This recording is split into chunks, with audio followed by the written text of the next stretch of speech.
Happy Sunday. Welcome into another Microsoft Flight Sim 2024 live stream. And welcome to Memphis International, or soon to be known as, are they actually going to do the full name, the Fred Smith International Airport? Frederick? I'm going to call it Memphis all the time. It's going to be Memphis. So today's op, well, the first one at least, is going to be in the 738, the Flylex livery. We're doing a FedEx op, obviously from Memphis, and heading on over to Dallas. This is a longer flight than traditionally done here on the stream. Be it like, I don't know, 20, 30 nautical miles. Nothing crazy. But we're going to see how this plane operates today. And then we'll kind of see what the next flight is. I do want to get the EJET back on a flight here on stream, so we might do the EJET on the next flight. Gobi, welcome in. J. Rust, welcome on in.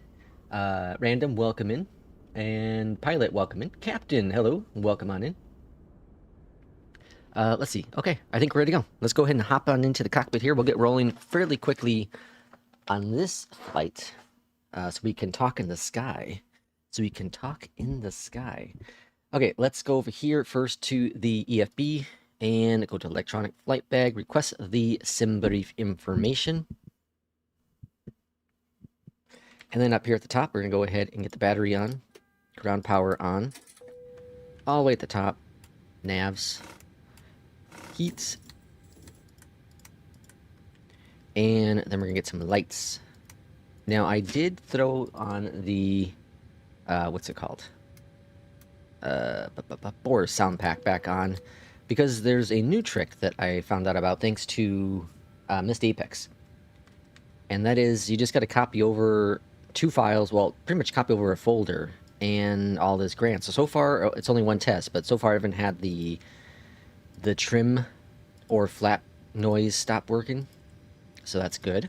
But again, it's only been one test, so if anything's gonna go wrong, it's gonna be on this flight here.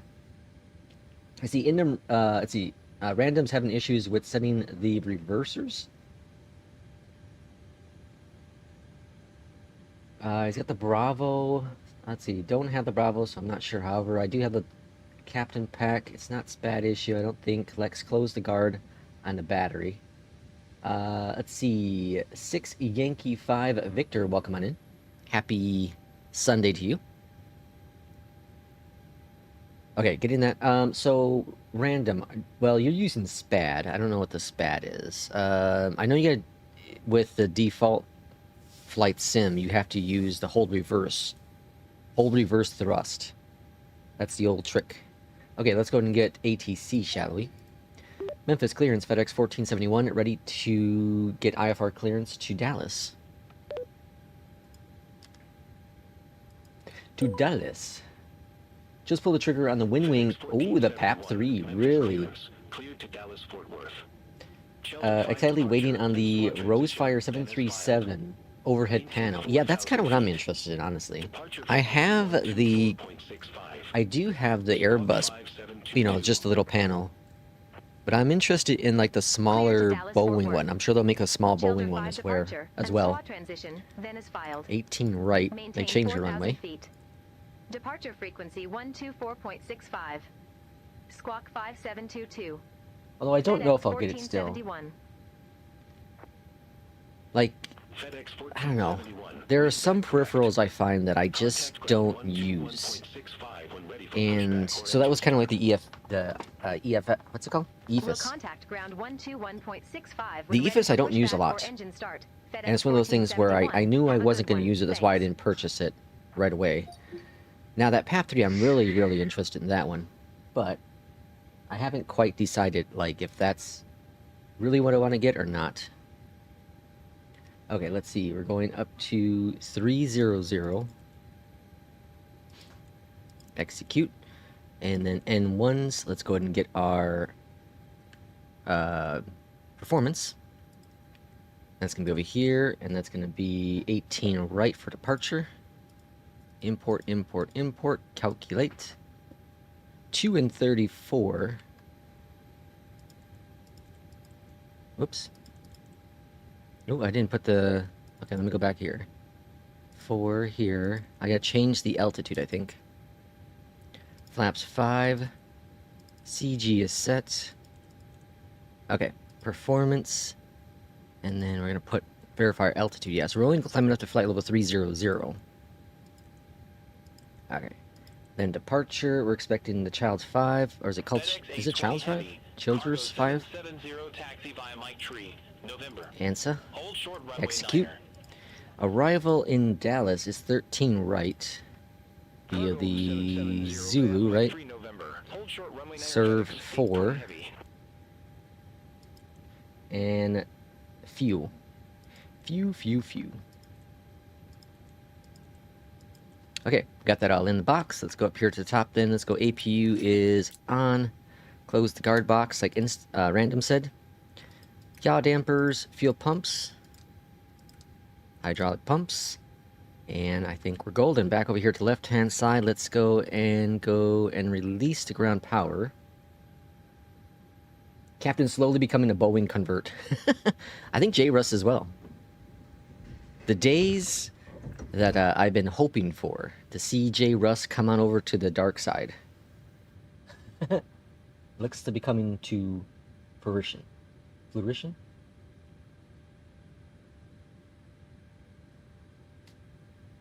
Doors, armament.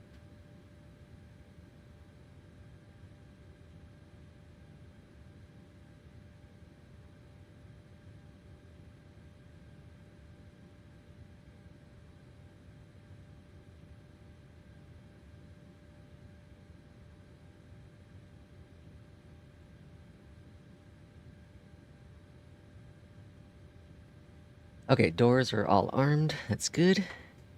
And I think we're ready for pushback and engine start. Let's see, just pull the trigger. Okay, cool, got that. Okay. Memphis ground, FedEx 1471 is ready for pushback and engine start. I was expecting runway 36 right. So, of course, you know, beyond ATC. Pushback and engine start approved. Face west. Face west. So I was reading some interesting stuff. Captain was active in the Beyond ATC Discord this morning, and I want to talk about a little bit of that because it's one of those things that people have complained a lot about with Beyond ATC, and I'm curious what your all thoughts are. I'm very happy with what we have, but I can understand. Oh, I forgot to start. First officer. Okay, let's get that going too. Engine number 2 firing up. Clock.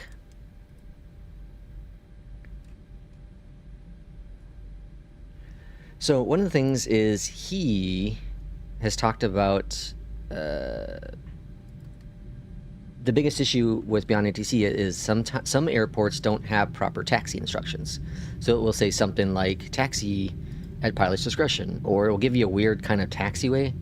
And they at Beyond ATC have continuously said that it's up to the developer to put in the correct information. And this is true. And one of the workarounds that Say Intentions did was they opened up the door to Engine 2 having the community make it. But then there's also flaws with that too. For example, if a developer goes in there and makes, you know, corrects your airport. So, example, if someone actually made it for Great Chicago, then it's going to be all goofed up in Say Intentions until someone goes in there and fixes it, right? I would rather have the developer do their job and put in the correct information. And apparently it's super easy to go in there and edit things to make it work out. So I stand with Beyond ATC on this aspect because, again, developers should be doing their job. If we're paying money for an add-on, well then all of the things that are assigned, that should be assigned, should be in there. Now the free stuff, it is what it is on that stuff. Like, that's, someone's doing that for free, right? But the paidware stuff, that should all be 100% correct, especially from a Sobo, because isn't Atlanta like totally goofed up? Pretty sure Atlanta's like all goofed up because of a Sobo. Completed. But since I have the add-on, it's just fine. Alright, that's off. That's off. Packs. Up. Okay, and then continuous.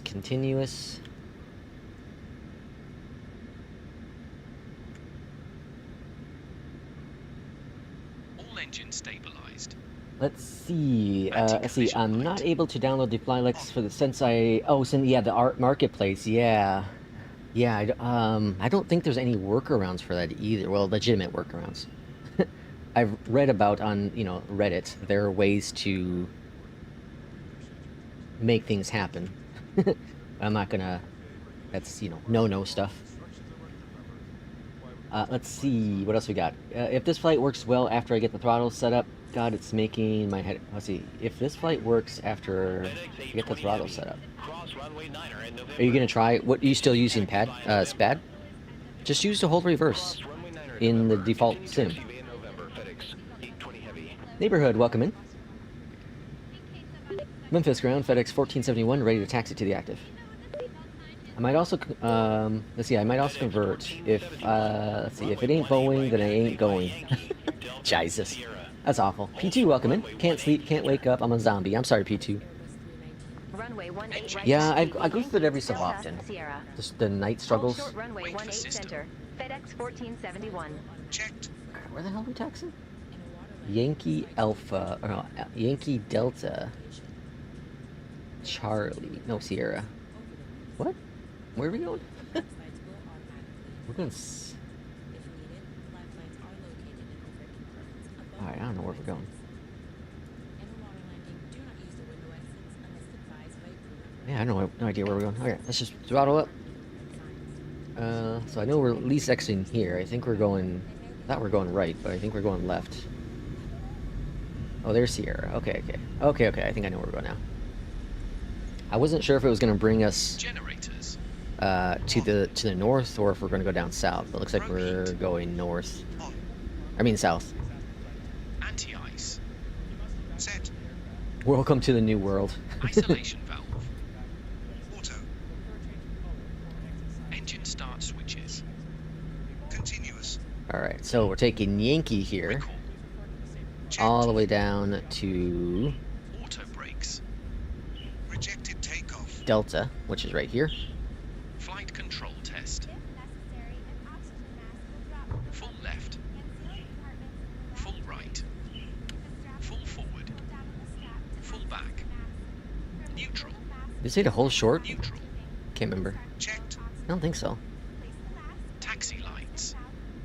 On. Oh, hold short at 18 center. So we get to cross 18 left because this is the threshold, so that's fine. But they want us to hold up here 18 center. Now the question is, are we going to go down south or are we going north? There's two ways to go around this. I would assume we're going to go south. Yeah, south. Cross here, cross forward, and then take Charlie.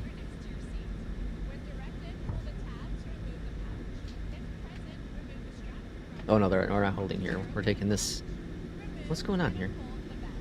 Oh, we're taking. Okay, I see what we're doing. We're going down to Sierra, but where are we crossing at? I must have missed a waypoint. I mean, a hold. Let's see what it says. FedEx 1471. Cross runway 18 center at Kilo. Oh, there's a plane like coming right at us. Kilo. Are they gonna hold for us? Mike 8. Wait, what? They want us to go. Cross runway 18 Oh no, okay, we're center good. at Kilo. We're good. Continue taxi via Sierra, Kilo, Charlie. Okay, so they wanted Alpha, us to Mike, at Mike Kilo. 8, Here's FedEx Kilo, 1471. and we're taking this down to Charlie. Yeah, so we're going south. Okay. All right, I see what's going on now.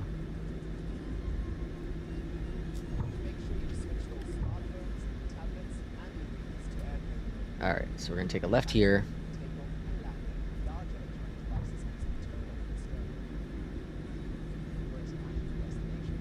And I assume we're, what did it say? We're taking Tango? Tango to Mike?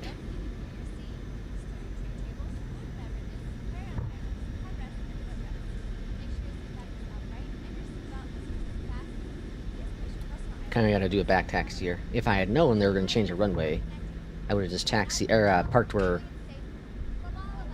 closer to 18 right. Alright, Charlie to Papa. Okay, taking Papa. Why are we taking Papa? And then Mike. That's weird. Okay, whatever.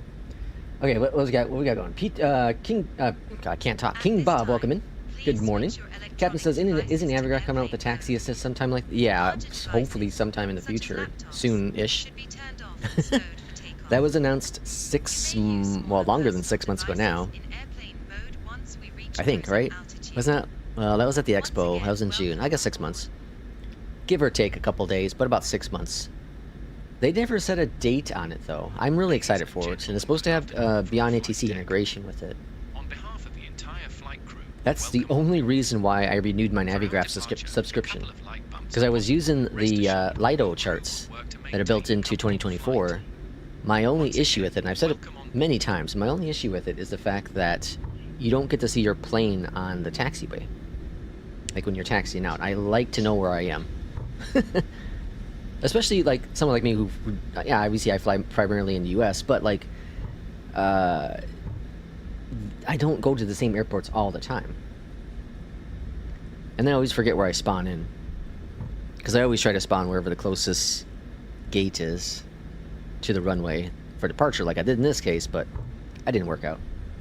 Multiplayer off, I don't see you. Oh yeah, I forgot I have multiplayer off. Yeah, sorry. I turned it off last... Was it the last stream? It seems like I think adding in multiplayer with streaming on my system with Beyondatc is just... It's just too much. I think it's too much. I need to just invest in... I have a spare PC, pretty much. I just need to invest in a capture card and then just do a dual setup. I just need to get it over with. Done and over with already.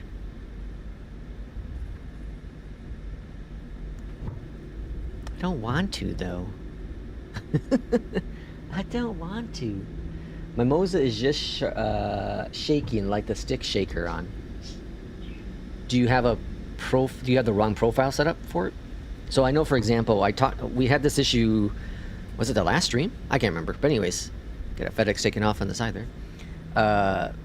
We had an issue with... why didn't we get that runway if the plane's taken off? That's stupid. We had an issue with the 306. It didn't like the iFly setup. On the ground, at least. But it didn't like the pushback. Once I got the pushback done, it was all good.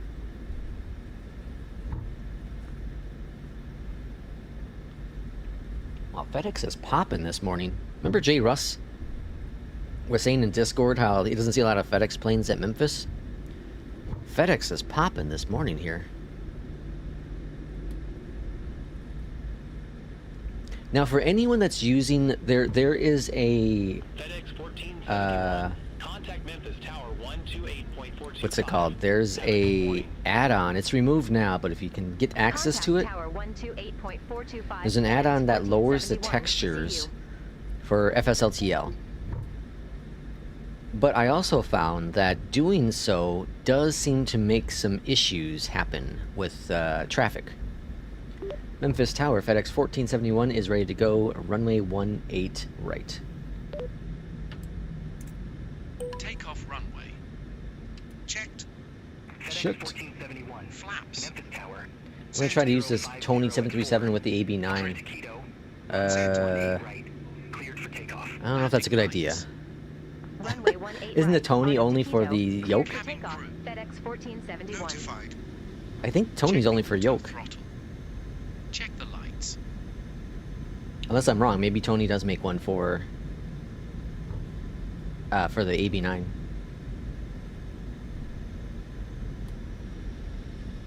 What pedals did you get? Did you get the Charlies as well? Like Irishman? Alright, here we are, lined up 18 right. Throttle going up, 40%.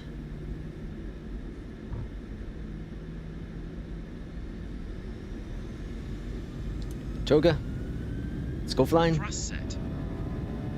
Checked. This runway kind of does make sense. It's a crosswind. It's a tail crosswind.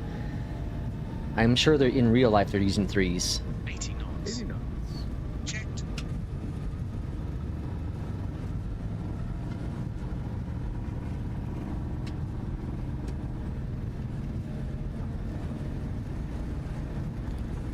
V1. Rotate. Rotate.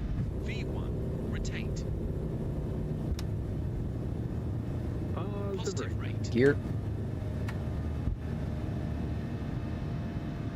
Now I do have auto FPS back on the system. Because I think the last stream I 400 feet. didn't have it on at all. There was a couple updates that have come out. Oh, I forgot the transponder.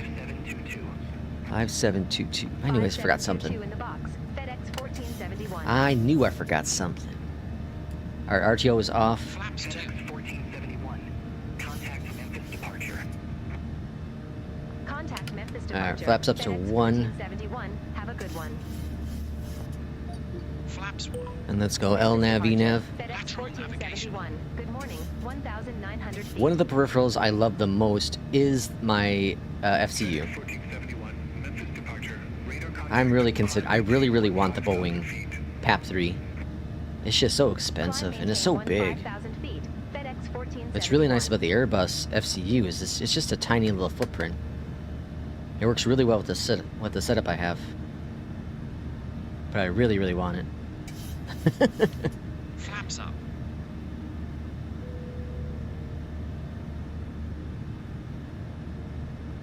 If I were to get it, I don't think I'd keep my, well, I think I'd probably keep the FCU. I'd probably put it in storage though. I wouldn't use it very often. Oh, there's that shaking. Chase plane issue. Packs. Set. It seems like it's getting more violent too. Off. I also wonder why it's only with the PMDG products. Only with the PMDG.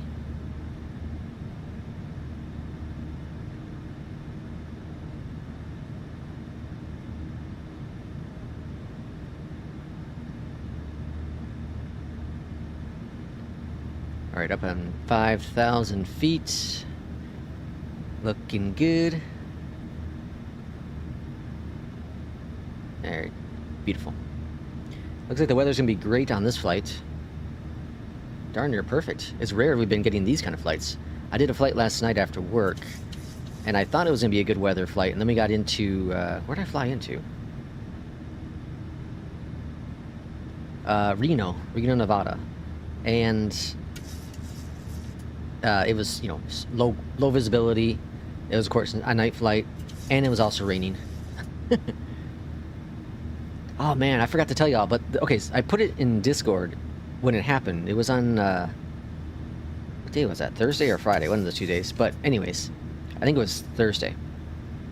But I did a flight in a 737, and for whatever reason, it seemed like the Navigraph data got outdated. I don't know what happened, but it did. Anyways, it didn't have my arrival information coming into Salt Lake City, and I didn't find out until on approach, of course.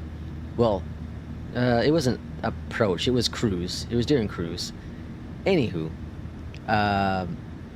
so I found a way to make it all work, right? I got things programmed to what I needed to in terms of the waypoints, and I saw the runway. Of course, it was crappy weather. It was, excuse me, low visibility, gusting winds, raining, all that jazz. And so I had it on autopilot up until about 3 nautical miles out. Turned off autopilot. I was in a hand flight the rest of the way. But I couldn't get the auto throttle to disengage whatsoever. Hit the button, wouldn't disengage. I also, the plane kept on moving to the left, Passing even though 10,000 feet. the crosswind was from the other direction. It was so weird. So then I had to do a go around with like virtually no map set up on the computer.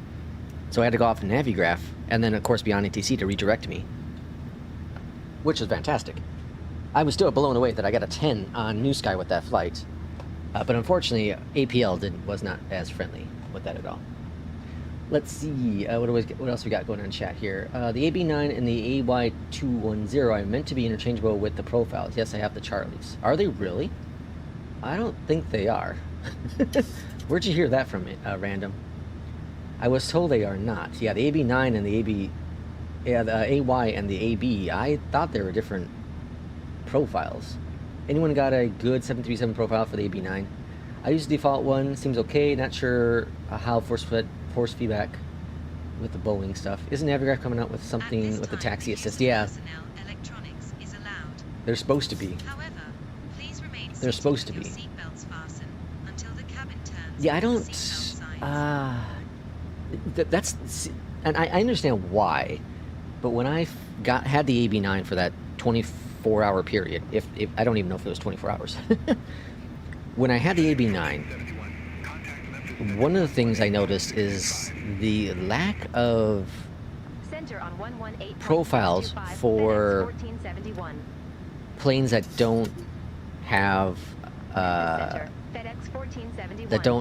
planes that have a yoke. And it's the same with the yoke. There's a lack of profiles for planes that only have a stick, like the Airbuses.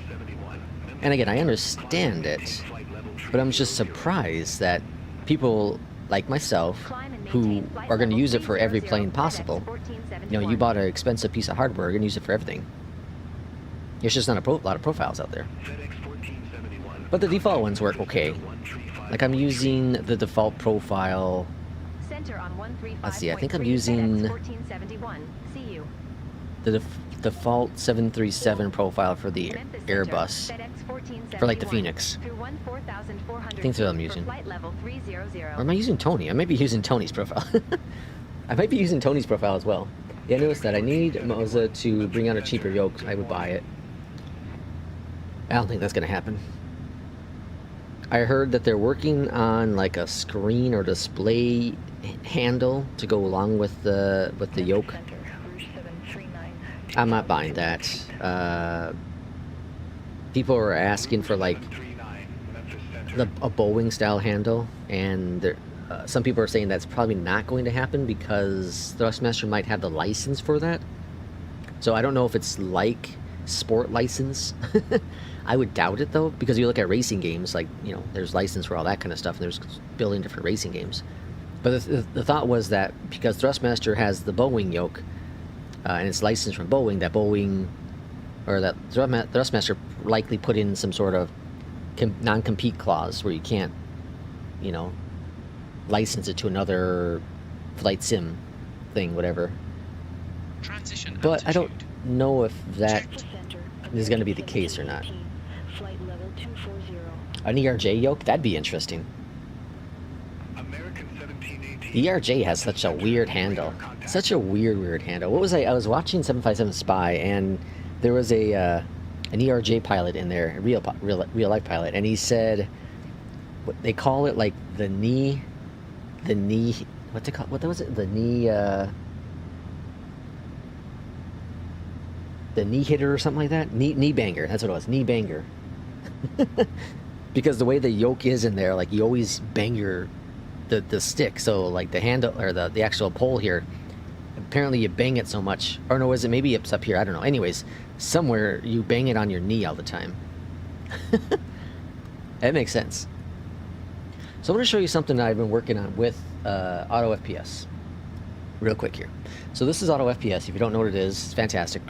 But anyways, so Auto FPS, the idea behind Auto FPS is it figures out whatever your current FPS is, and you set in all your profiles, and then you put in what your target FPS is. Mine's 96, right? It's targeting 102 right now, or that's what it has right now, but it's targeting 96.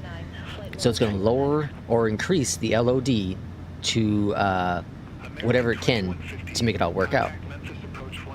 Okay, and then you can put in other requirements or restrictions if you want to. So here's like the base and stuff, right? So this adds on additional LOD if the performance is good. This here will disable, it will go half of the max LOD at night and disables the extra stuff at night. But you can also do minimums and maximums. So, for example, minimum, the lowest I want the LOD to go down to is 50. Okay, that's the lowest I want to go down to. The max I want to go up to is 150. And the reason why I put 150 is because, yeah, sure, it's nice to have that extra distance out there, but it also is more taxing on your system overall, right? So I'm fine with 150. So this is something for those who are interested, and this is a really nice thing to add in. And then you can also do LODs here. So I have it so the reduction is only messing with the LODs, nothing else. Before I had it set where it was also messing with like the buildings, it was messing with the clouds, etc. Now I just have it set for LOD. That's all. And that's like the biggest culprit when it comes to FPS. Now right now you're seeing it flex, and that's because frame gen, right? So right now, because I'm not targeting flight sim, it's confused. Okay, that's all that is. But it's a fantastic little add-on. I know there's been some conversations about it causing issues with performance on some systems, so keep that in mind. I can understand why, though, because it's consistently using SimConnect, just like Beyondatc is using it, just like the Moza software, or NewSky, etc. All of them are pinging your CPU at some point. But you gotta find that balance, whatever works best for you. Memphis Center, Delta 760, flight level 340. Let's see, is there instructions somewhere to have the Bose sound pack work with the 738? Yes. Yes, RJ put a link in Discord. RJ, can you find that link again? And can you tag Captain in Discord so you can see it? Let's see, King Bob says, I would wait while you can get them to work, you lose some sounds totally. Oh, see, King Bob, you're still... okay, so are you having the issues too with the sound? I haven't had the issue yet, but that's what I was telling RJ about. Always make a backup of your folders, though. That is most important. Whenever you use any kind of mod, period, always make a backup of your folder.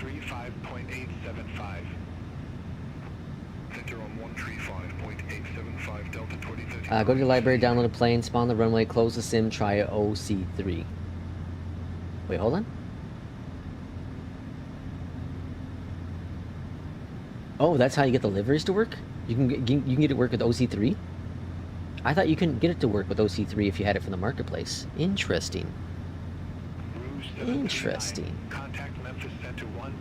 Okay, so we're looking at arrival within about 50 minutes here. We're going to be at top of climb here, right around there, which is about... that's about 4 minutes or so before we get top of climb.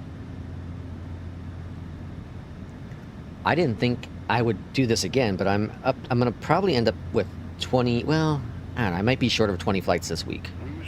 Last week I ended up with 20 flights with APL. This week, I think this is flight 17. It's either 16 or 17. I don't know if I'll get up to 20 this week. I didn't fly as much as I thought I was going to on New Year's Day. I was just having issues with the sim. It's one of those days, you know, like we've all had them. Days where you spawn into the sim, you're like, oh, I'm excited to have fun, and then just whatever, things happen. Was it the first flight? I think it was, with the Salt Lake City one. And the flight after that, something happened. I can't remember what it was, but something happened with that one, and I'm like, it's one of those days I'm like, whatever.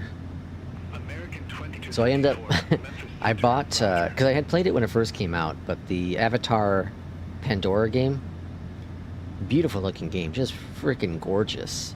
So I bought it on Steam because it's on sale for the winter sale or whatever sale's going on Steam. And I played like an hour and a half or so of it.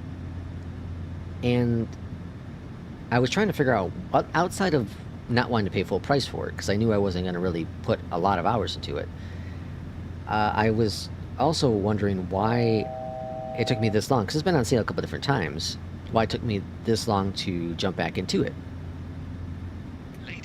So I'm playing it, and I got to a point to where it reminded me of why I stopped playing it. And that is, there's select areas where the FPS just completely tanks, and the issue is still there. Like it's one of the first little bases you go to. I don't know why, but for whatever reason, like that area just completely tanks with the FPS. And then there's another area that I went to later on where the FPS tanked as well. And I was like, yeah, okay, this is why. And it's not like usage. I'm looking at my usage of my GPU and CPU, and they're not even spiking up to 100% or 99 or nothing like that. It just bogs down. I don't know why they have never patched that. It's really weird. I have the 777 Marketplace, and it does show the OC3 if you download the plane. Also, I don't know if the Bose trick works with the Marketplace version. Oh, yeah, they get encrypted. I forgot about that. I don't see myself using the sim this month. Really? At all? I know you're going hard with Stardew.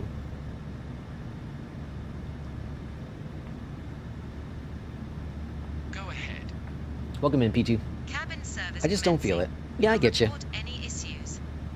I went through that, not a whole month or anything, but I went through it back in 2020. Back in 2020, there was a period in there, like, it was like, I don't know, a week or two, where it's kind of forcing myself to even go into the sim. Which is weird to say, because I'm a very big routine person.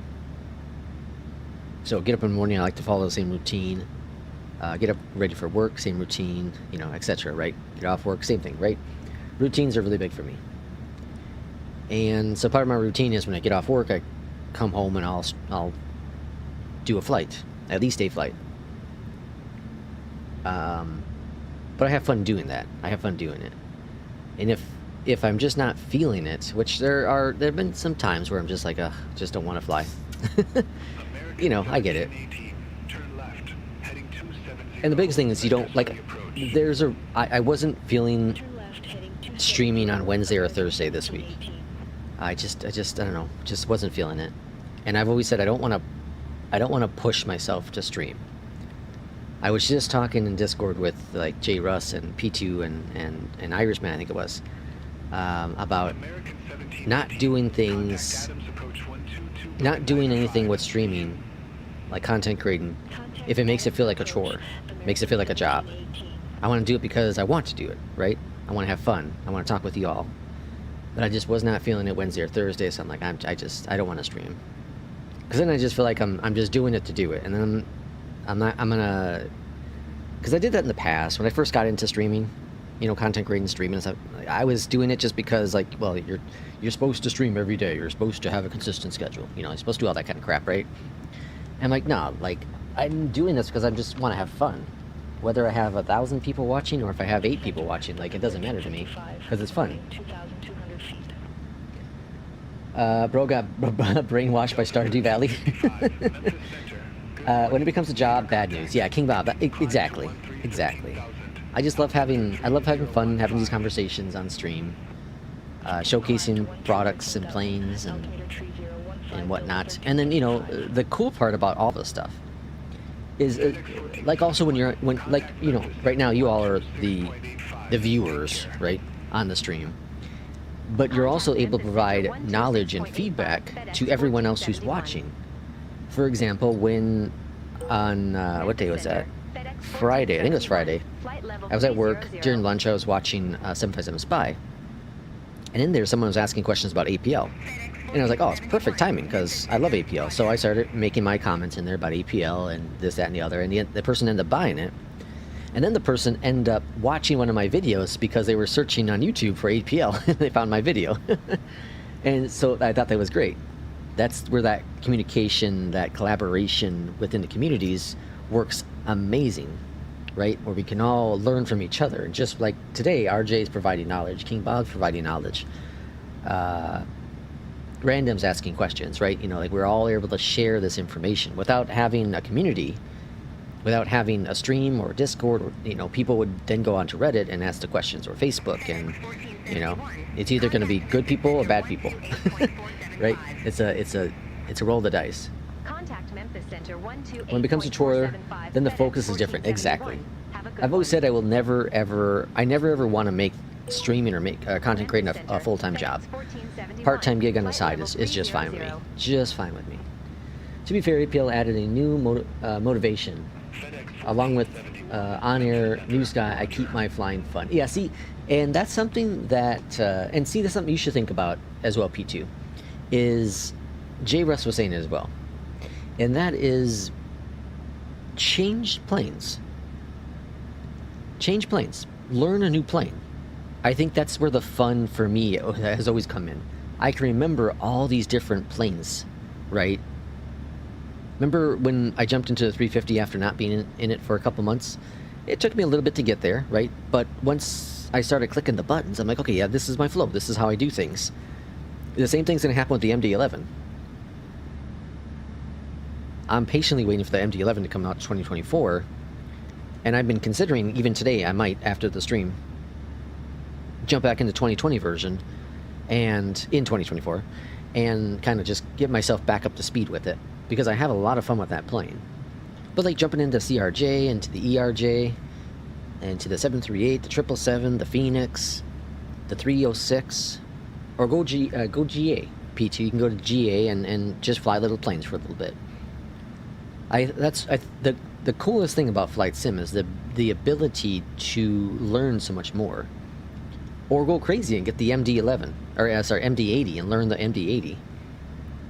Like, okay, so I don't remember if I said this on stream, but I installed my 2020 version, well, the 2024 compatible version, right? I guess it'd be not the 20th anniversary because I haven't bought that yet. I installed it into the sim here a couple days back, and I tried to start up the plane. I gave up. It's just so much. It was so much. I was excited because RJ was flying. I was like, oh, maybe I'll teach myself how to do it again. And I was like, oh gosh, this is too much. I'm done. I really want to. I want to fly it. I want to enjoy it. But I wanna do the MD-11 first. I'm just kind of trying to hold out right now. I'm just trying to hold out for the MD-11. Did you change the chase plane physics settings again? Negative. Nope. Physics are the same. I haven't changed anything with chase plane. Oh, the same. I go through phases between airliners and GA planes, yeah. And I think that's the cool thing, is I'll jump into like the Kodiak from time to time.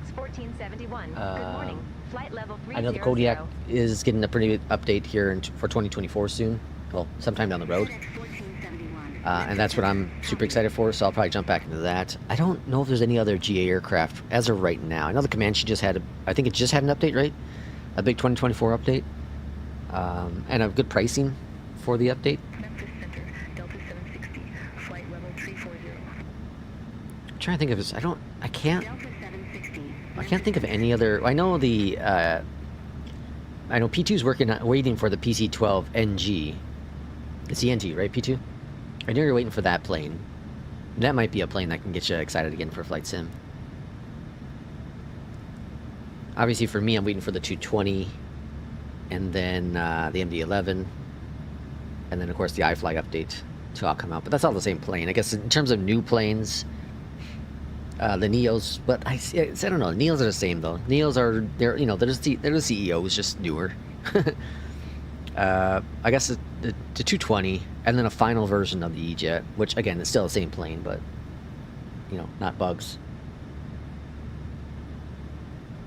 So I guess, okay, 757 and the 220. And I guess the 747. Those are all three planes that likely will be releasing sometime next year, or sorry, sometime this year, that I'm interested in. Which one of those three do you feel is going to be the first?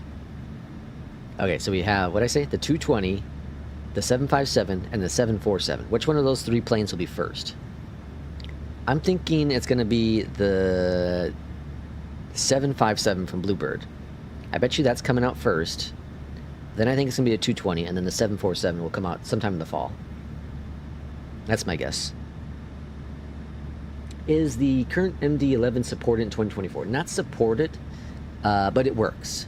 For the installer, you have to trick it to make it see a 2020 version installed, or 2020 installed on your computer. But then you just copy over the files into the community folder. There are some issues such as lighting is broken, and then some of the waypoints don't show up on your flight plan. Minor issues. But it works. It works. It's a fun plane. It's a punk to turn on the ground, though. P2 says that's good advice. The current version works, but it's not supported. The NG, yes, yeah, the NG is for the PC-12. SWS Kodiak 100, 900, and the PC-12 NGs are coming. Yeah. Will support career mode. Ooh. And then RJ says the 757. You're expecting the 757 to come out first? Yeah, I think so. I think, because they said, they got one more video to come out, and then that's when they're gonna, and then shortly after that, they'll release it, or sometime after that, they'll release it. So, yeah, I can agree with that. The 757 to 220, and then the 747. That's, although I wouldn't be surprised if the 747 gets pushed back to next year. Because we still are going to be waiting on the, we're still waiting on the 777 sound pack. Right? Which I have the Boris, so I don't care about that. Now, to be fair, the as I listen to the Bore sound pack now with this plane, the PMG has did a really good job with the 737 sound pack with the 2024 version. Like, think about this. Boris charges what, $10 for its sound pack? Okay, so the update was $30, right? I think it was 30. Okay, so that's $20. So let's take $10 off for the sound pack. That's $20 for add a few added features to it. At that, you know, you can start justifying the price with it, right? You can start justifying the price for those who were against the upgrade cost. Like, you can maybe start to justify the price just a little bit. Maybe, right? I love going to local small airports near me, watching GA planes, then going home and flying those Oh, that's cool. That's an interesting idea, King Bob. Really cool idea. King Bob also says for the 757, yeah. So I think it looks like the 757 is what people are thinking is going to be coming out first from Bluebird. Now, what do we think? Did they announce the pricing? I don't remember if they announced the pricing. Did they say it was coming? Did they say anything about pricing? Let me see. I'm curious. I thought I remember seeing something.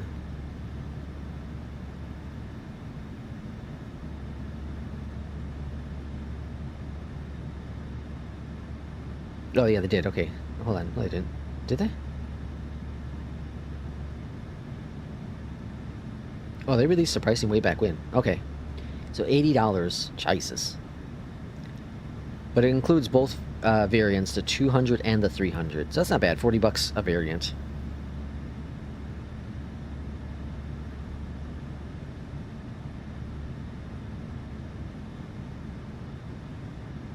I think that's reasonable. Well, I guess it also comes down to how the plane is. If the performance is good, you know. Okay, so you also look at high fidelity aircrafts. What does that mean? I think that's gonna mean it's gonna be unique to everyone. Because a high fidelity aircraft could mean just visually for some people. A high fidelity aircraft can also mean, you know, full-fledged simulated systems, right? Some or both. I think the word high fidelity is questionable to the individual simmer. For me, I'd say it would have to be a mix. It would have to be a mix of, like, you know, most of the systems are true to simulation, you know, true simulations, and then, of course, good visuals as well, and then good sound system. I think all of those three have to play a factor into it. Does NewSky have a round the world award? Oh, it doesn't. No, it doesn't, but that'd be interesting. That would be interesting. Let's talk to Irishman about that one. Yes, the 757 all version is going to be $80 or 60-ish pounds. Yeah, you know, again, $40 a variant is not bad at all. But again, that all depends, because I wouldn't pay, you know, $40 for the Captain Sim, you know, 737. I think we need the around the world. Yeah, King Bob, let's get that done. Similar to FS HUD. We should get that done. We'll talk to Irishman about it. Wonder how we'll do that, though. I've done an around the... you see, that'd be a fun one. Maybe I might... Well, if we do, it'd have to be a billion stops. But I might even be game to do that. Because I did that with NeoFly, my around the world tour. I did two. In a G... Well, the first one was a GA, the second one was in a airliner. I did not like the pricing, but it's quickly becoming my favorite. That's just something about it that I really enjoy. There's just something about it. Yeah, I agree. I didn't own the 700, so I bought the full version. I own the 800. Or sorry, I didn't own the 800, so I bought the full version. I own the 700. I don't know. I likely will end up buying the 700 upgrade. I likely will. And it's probably going to be $30 again, you know. But again, I fly a lot of the 737. It'd be nice to have another variant of it in the sim. I'm not going to buy the 600 or 900. I'm not interested in those variants. Now, who was it? Apex, right? I think it's Apex at... you subscribe to the CSS 737? I saw a post about it on Reddit yesterday. What's the thoughts? What's the initial thoughts on it? I'm hearing... Okay, so I was reading that people are saying... Or I was reading that they claim it's supposed to be a superior version to the one that was already out. And the one that was already out was pretty crappy, apparently. I'd like to know what the community is saying. You know, $5 to try it out isn't a bad deal at all. I wouldn't mind trying it. I was going to try it when it first launched, but it wasn't available for 2024. Looks like Surfer 4, runway 17 left, Fedex 1471. It's pretty good, okay. Okay, 17 left, so you got a runway change into Dallas as well. It's changing all kinds of runways today. 17 left.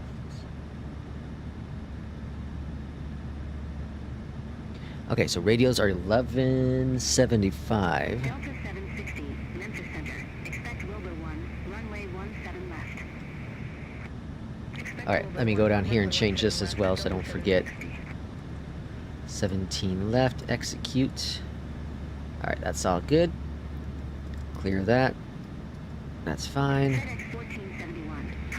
Okay, and then minimums are 745. Center on 1925, FedEx 1471.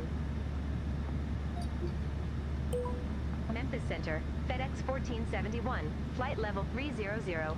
I want to find a way, if there's a possibility, to set up one of my little knobs here to work on the barrel, and one on the barrel, one on the minimums.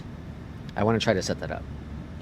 176 for the course. Memphis Center, Delta 760. Good morning. Flight level 3. That's one of those I want to do, I just don't want to do. I don't want to take the time to do it. Alright, and then we're going to be going down to 5,000 feet. Top of the descent, got a little bit to go yet. Still got about 14 minutes or so. That's not right, 14 minutes. Not 12 minutes. Okay, looking good. It's pretty good, looks good, performs good, but it has issues with APL. It has issues with APL, interesting. It may, let's see, it may end up being cheaper, similar to what they did with the 777s. Oh yeah, I forgot about that. Let's see, agree, say what you want about PMDG, but the airlines are just flat out great. I agree, King Bob. I 100% agree. There's so much drama with it, and I don't know. I'm trying to do a better job of staying clear of that drama. I don't want to be, like, I'm gonna voice my opinion, not because I have a platform to voice an opinion, but because I feel I'm a person, a simmer, that can and should voice opinions on things that I don't agree with. And, like, I never really had a major issue with the pricing, personally. But my biggest issue is just their lack of transparency with the plane. They gave it to the content creators, and then we just heard nothing. It's ready when it's ready.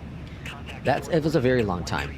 And I get things might have gone wrong, but, like, what were the beta testers doing? That's my only critique with the whole thing, and I'll end it there. I'm gonna be off my soapbox before I even got on it, really. Let's see, I figured out those knobs in Mobiflight for my... Oh, did you really? King Bob. Okay, I might have to get some information from you. I'll have to see if I can get some information from you. I'm assuming they're Lars, right? I don't know if... I have them set up for something right now, so I don't want to mess with them. Although, is this... Oh, that's not set up for anything right now. Fort Worth Center. Let me see if I can do this live while we're streaming. It's always dangerous. FedEx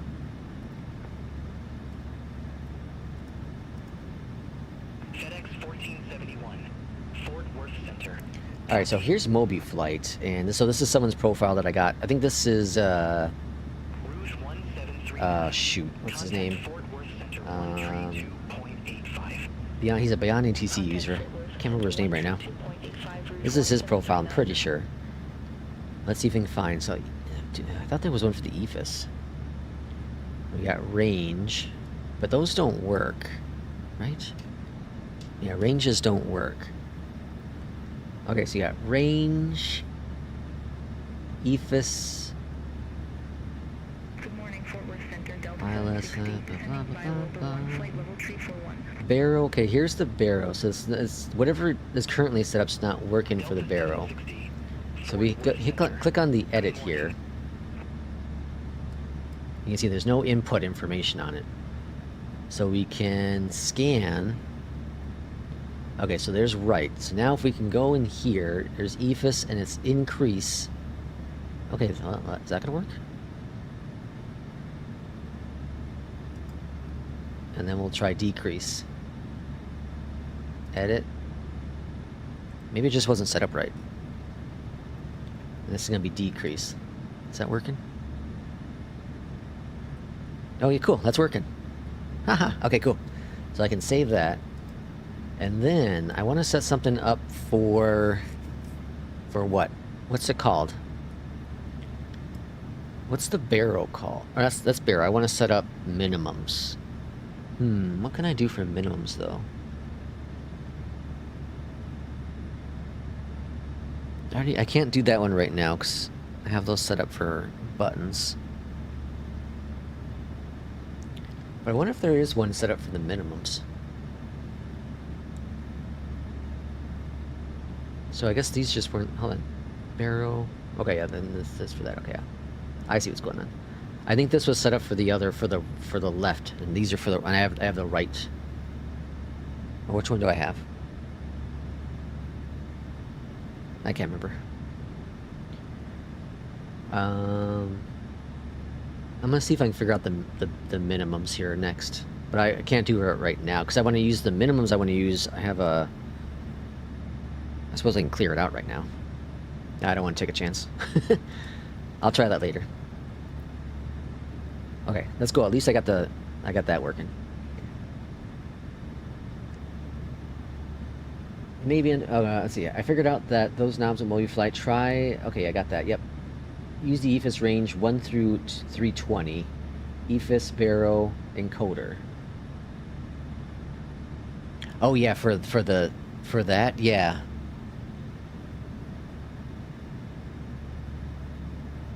The thing though with the Boeing, and it has more. So it's 1, 2, 3, 4, 5, 6, 7, 8. 1, 2, 3, 4, 5, 6. So I'm missing 2 sizes, so I'd have to lose 1. I'd have to lose 2. I don't know if I need 5. So I'd probably want to do 10, 20, 40. I can probably do that real quick. Where's the top descent? It's right there. We got a little bit of time. Let's do some science. Okay, so in here's the ranges. So 10, we want to keep 10. Yeah, okay. Okay, so let's go over here. Go to edit. And then this is scan, so we need to push the button. 10. Okay, so that should switch it over to 10. And then we want to do 20. Yeah, I think these are just set up on the wrong. That's why they weren't working. There's 20. And then 40.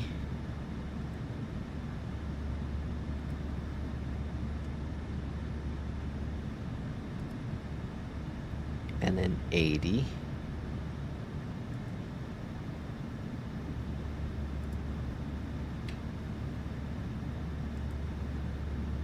And then 160.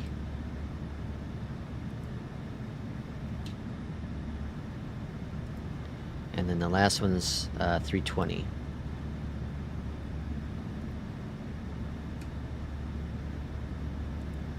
Alright, now it should move those. Let's test it out. There it goes. Fancy that. Cool. Okay, we got that set. And then I don't really need any of those, but I would like the approach ones to get set up. That's up here. Okay, so then we're going to go over here. This is approach LS. Hold on. Is that what I'm looking for? Yeah. Okay, so let's go to edit here. Scan for input. Okay, so we got that one, and then VOR's next. So here, hit this button. This isn't how easy it's supposed to be, folks. This is someone's really awesome made a profile. I just didn't have the EFIS set up for the right one. I forgot to change it all this time, and I'm thinking. And then over to map. I guess map would be the next one. There's map. Alright, and then plan.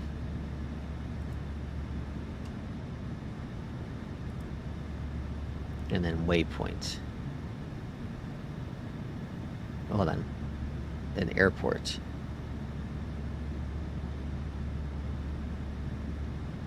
Right?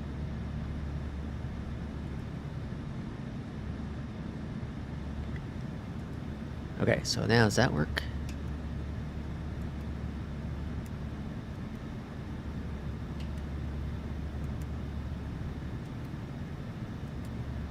Cool. Okay, that's what I want. And the rest of it I don't really care about. LS, we don't use that. I don't use any of the buttons. Airport, yeah, I don't set any of that. Okay, cool. Okay, save it. That's how easy that was. Alright, top of descent's about to happen. You could spend a whole day just trying to set up a Mobi profile. Ask me how I know. Yeah. Insert says, okay, let's see. Go maybe try. Hold on, let's see. What's it? Gotta go maybe try figure out how to use the 738 working, but I've got a banging headache. So see ya. Oh, have a good rest of your day. Insert. Sorry about your headache. Hope you feel better. Take a big ol' aspirin.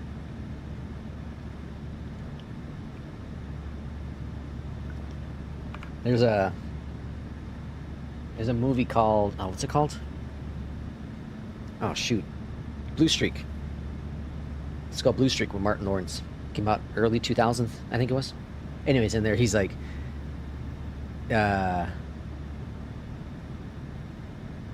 he was a bank robber. I don't know, not a bank robber. He was a robber that ended up becoming an officer, like an undercover fake officer, to get a jewel back. Anyways, in there he started saying something like, he's like, I need an aspirin, like a big one, like the size of a hockey puck.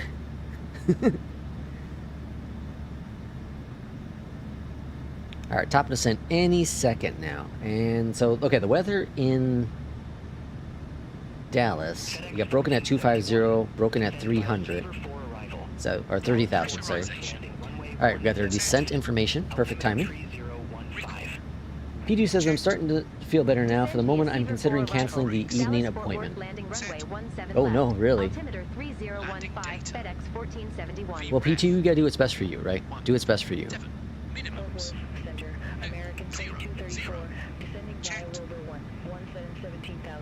P2, why don't, well, I'll tell you later. American 2234, Fort Worth Center. Roger.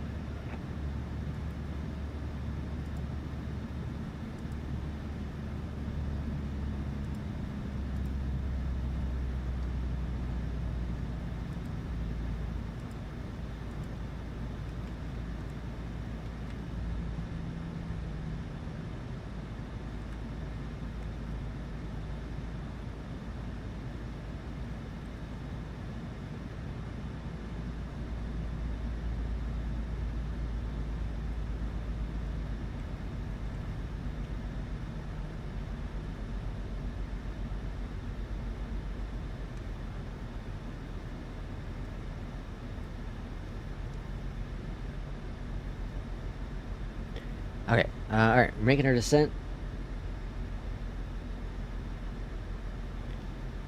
Down into Dallas, runway 17 left. So that's going to be, you're going to get a slight turn over to the left-hand side, and that should be fantastic. And so I know the next flight I'm going to cancel on APL because it was a longer flight. It was one I was really kind of interested in doing, but where is it? I think it's somewhere like in Asia, I think it was. I was kind of interested in doing it, but it's just a longer flight. And the one after that's a longer one too. So we're going to build a new schedule with APL, see what we get out of that. And kind of see how things fly after that. Hopefully we get a flight that's like around 200 nautical miles, because I really want to take the EJET out for the next flight, and we'll just do the 2 flights today. In terms of the scheduling this week for streaming, I'm not 100% sure how it's going to look.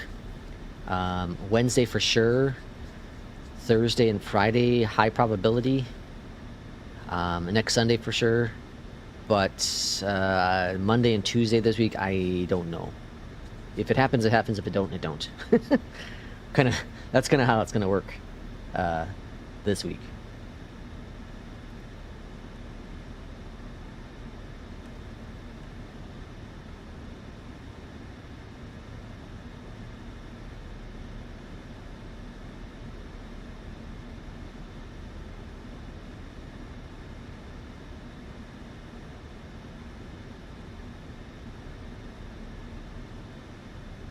In terms of study AC, how is the EJET? In terms of study AC,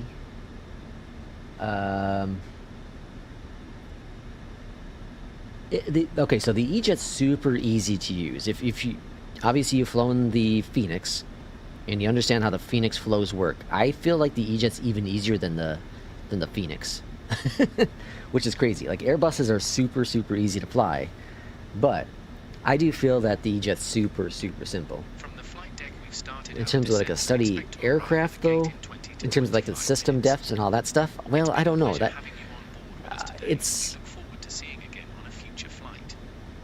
I don't know, because people say like the CRJ is not a study level aircraft, right? But for someone like me, I think it's fine. I think it's fine for what it is. So I don't know. I say it's probably in the same. It's in the same category as the CRJ. Very similar to the CRJ. The CRJ is. Some say it's not, study level. Some say it is study level. I think the CRJ is fine. Again, study level, I think it's up to the individual.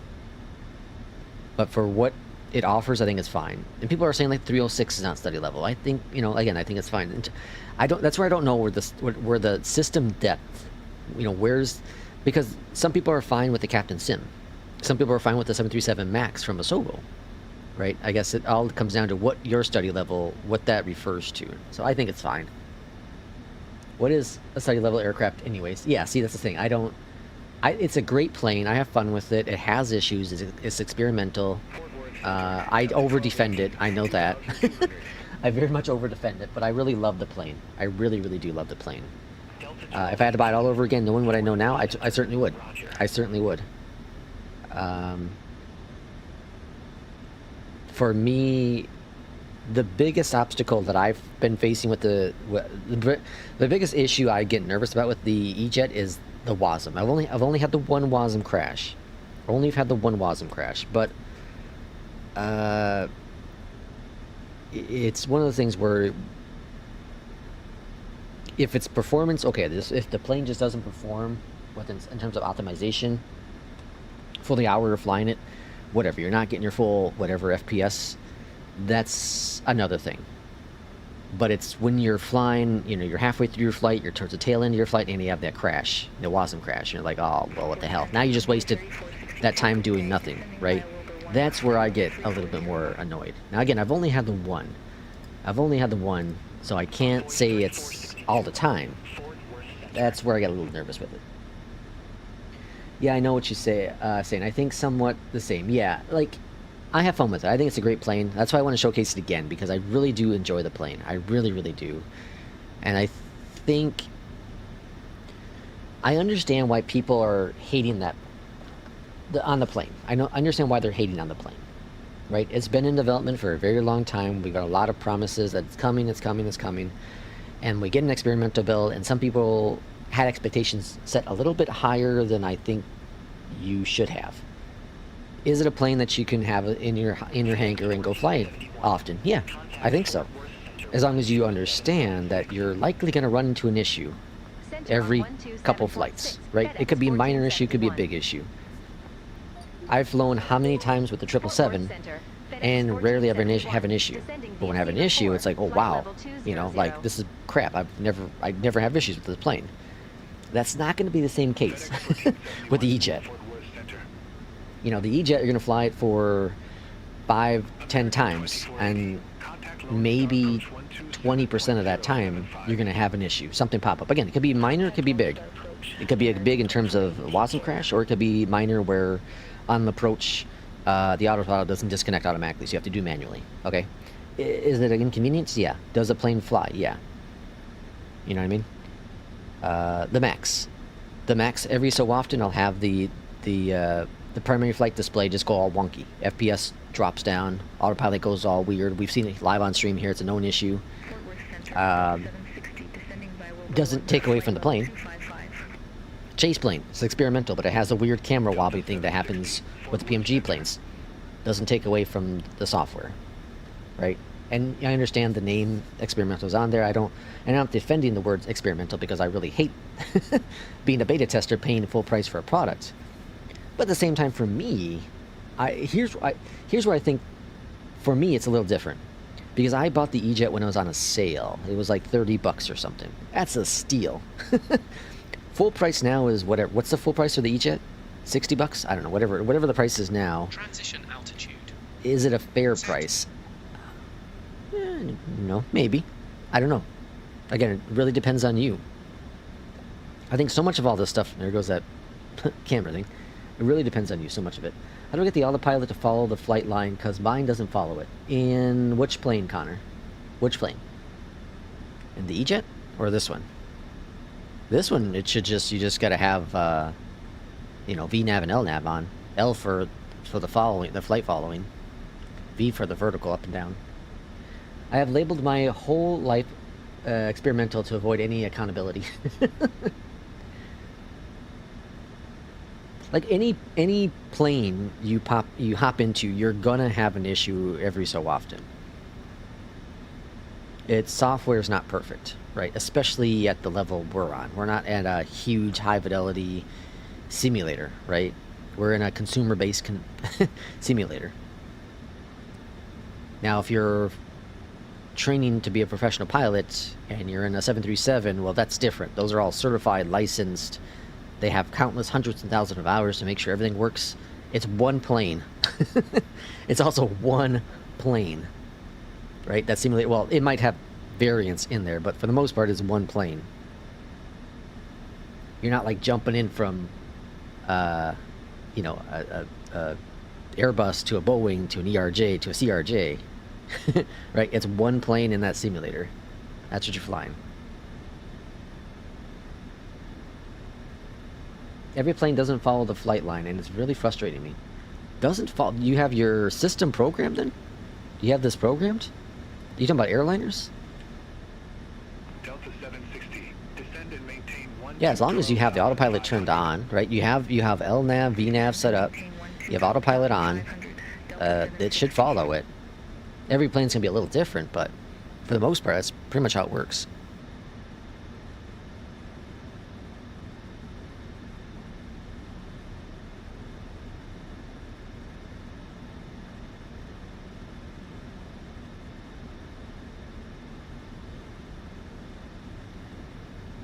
Alright, this should be an easy approach. I see that now.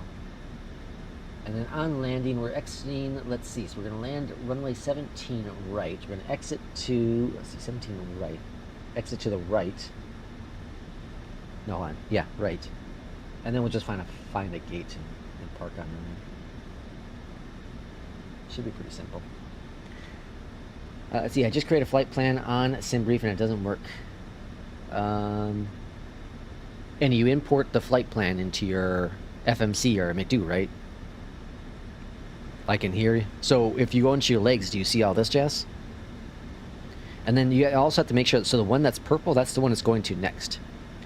So when you're flying up in the sky, look on your map, right? Look on the map and see what your next waypoint is on here. Okay, so right now my next one is this one here, so that's what's in purple. And if it wasn't, let's say the next one is this one here, I can click on this guy and then click on the top one and it will drop it into there, at least in this plane. And different planes, it operates differently. For example, like in the Airbuses, and in... What's the other one? Well, in Airbuses, I'll just say that, they have a direct to button. There's a button that says direct. You can click on that button, and then you can click for your next waypoint. So, again, you look at your map, like, okay, I want to go there. So you'll click on that waypoint, click, and then it will go direct to that next spot. At this time, please ensure that all But again, larger that's... electronic You also got to devices make are sure, switched off all and the stuff set switched up here for the We'll be on autopilot. ground soon. No, I struggle working out the FMC stuff. I just create a flight plan and import it into my tablet next to me in the cockpit, and I just take off and put autopilot on.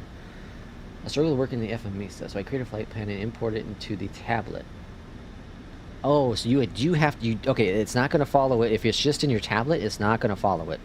You have to have it imported into your plane as well. The tablet does nothing. The tablet's just there for reference. It has to be on here as well. What plane do you fly the most? Which one do you want to know the most about? To get it all set up.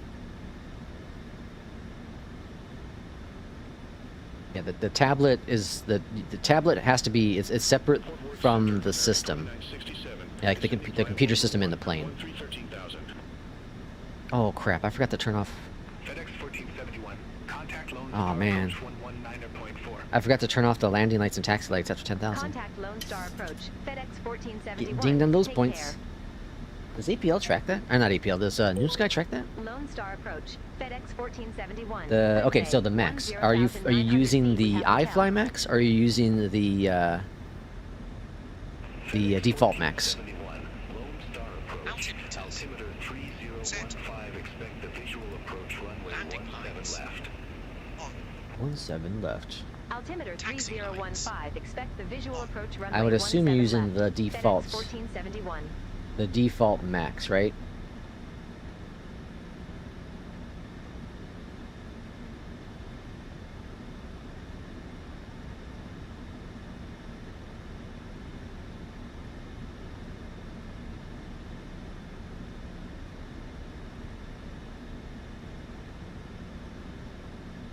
Passing 10,000 feet. This is when you get in the game. Okay, cool. Here is a video. Here's the video I made. This is how to start up that plane. And in that video is how to program, how to set up, how to start up and route planning. So it's going to walk you through how to do the charts in the sim, and then how to get it all set up so it carries over to the computer here. Okay, so go ahead and watch that video at some point, and leave me a comment in there if it helps you or not. 3100 Delta 760. That should hopefully help you. It's helped a lot of people. And that, again, that's using all the default stuff, other than SimBrief as well, right? But it's using mostly default stuff, I think. But that should help you an awful lot. It's a little dated now. They made a couple changes to the tablet, like Asobo has, but it's primarily the same. Few little changes here and there. But the default Max is pretty simple to get going. There's a button that says just send it over to the FMC. I think it says FMC. Okay, so we got a, what is that, 8,000 restriction here? Yeah, 8,000 restriction. We're going to end up turning over to the left with the vector, and then we'll come on in for the arrival.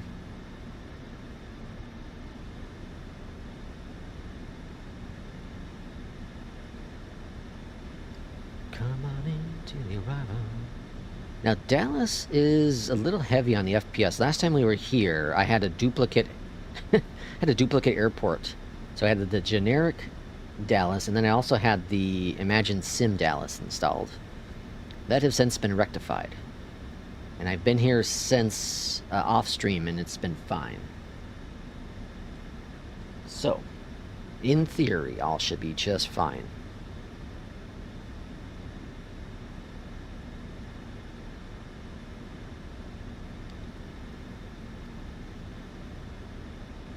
Alright, no, oh, 6,000 restriction, sorry. I thought I saw 8. 6,000 restriction. Alright, so I'm losing some of the FPS right now. Just because it's populating DFW in there with all the traffic around it.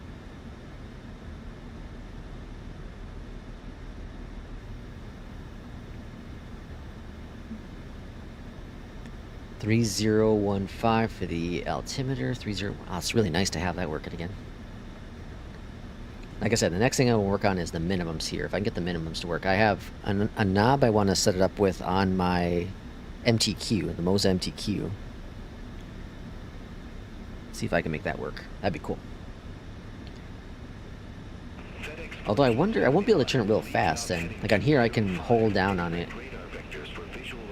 That might not actually work really well. At least I can use it for fine tuning.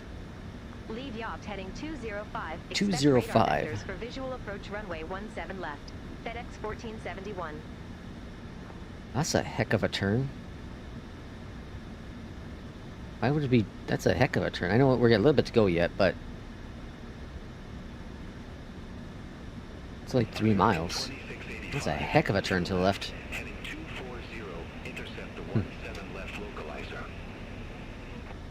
Turn left, heading 240, intercept the 17 left localizer, American 2685. FedEx 1471. 215. That one makes more sense. All right, 215. A heading select, swinging on over to the left. It's going down here in it, and we're looking at 40/140 for the speed. That's good.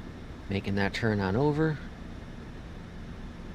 American 2967, Lone Star approach, altimeter 3015, expect the visual approach runway 17 left. All right, looking grand. Expect the visual approach runway 17 left, American 2967. And then we should get, I got 5,000, so we're going to drop down to 5,000, but we should get an altitude drop here further shortly. We have the field, American 2685. American 2685, cleared visual approach runway 17 left. Clear for visual. Cleared visual approach 17 left, American 2685. American 2967, lead bridge A heading 240, expect radar vectors for visual approach runway 17 left.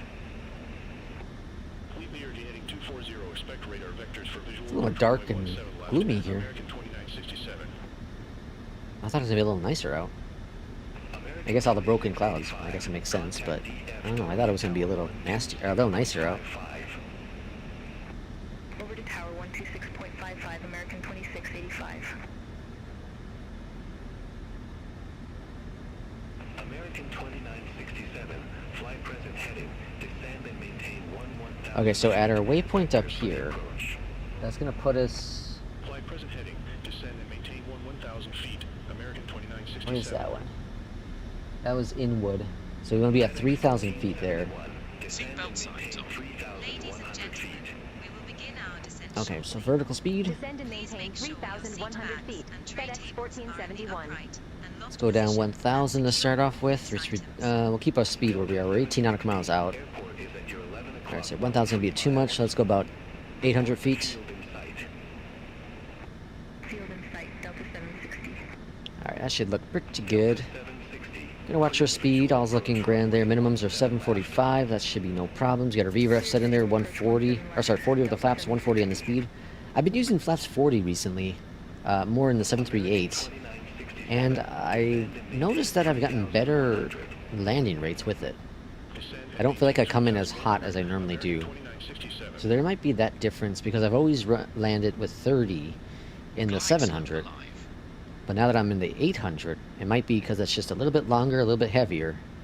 But it seems like 40 works better for me. I don't know what they do in real life. But... Okay, so we got vectors. No, we got just descend, no vectors yet. I'm going to go ahead and arm the approach. And at about that 12 nautical miles or so, we're going to get the first notch of flaps out. Give us this low one down for the approach. Looks like we're going to have a slight crosswind on the arrival. 2-knot headwind. Nothing crazy. Contact DFW Tower 126.55. Contact tower 126.55, Delta 760. Have a good one. I'm not sure if I get a vector, or if it's going to be before or after. FedEx 1471. Oh, there's the airport in sight. Your 11 o'clock 15 miles. Localizer is captured. Report the field in sight. We have the field in sight, FedEx 1471. Alright, airport's in sight. And LS. Or not, LS, our approach. We have the field in sight, FedEx 1471. Didn't like that for some reason. Okay, 12 nautical miles. FedEx 1471. First notch flaps. Visual approach runway 17 left. Clear for the approach. Cleared visual approach 17 left. FedEx 1471. Flaps 1. Oh, we're landing 17 left, sorry. Okay, so we're still gonna exit to the right. And we got the pretty big taxi, or pretty long taxi to go. Envoy 3810. Flaps 2. Lone Star approach. Altimeter 30. Yeah, I know you have a bus in your mind. Visual approach runway 2500. Altimeter 30. It's so weird. That's what I don't understand about Airbus. Airbus is so automated, but yet you have to arm the LS. I wonder why. FedEx 1471. Flaps 5. Contact DFW Tower 126.55. Flaps Spoilers are armed. Over to tower 126.55. FedEx 1471. Within 10 nautical miles. DFW tower. FedEx Flaps 10. 1471. Visual runway 17 left. FedEx 1471. DFW Tower. glide slope captured. Alright, we're continuing. Roger. FedEx 1471. Flaps 15. Oh, gear. Flaps 15. It's alright, it's alright, it's alright. Don't worry about it. Delta 760. Wind 115. Yeah, and commanded at top of descent. That's also weird too. All the automation in the Airbus, and yet you have to do a few manual things compared to Boeing's, which your Boeing's are a lot more manual. That's where I don't understand it. Flaps 25. Alright, flaps 30. And we had continue, not clear to land yet. 140 on the Flaps speed. 30.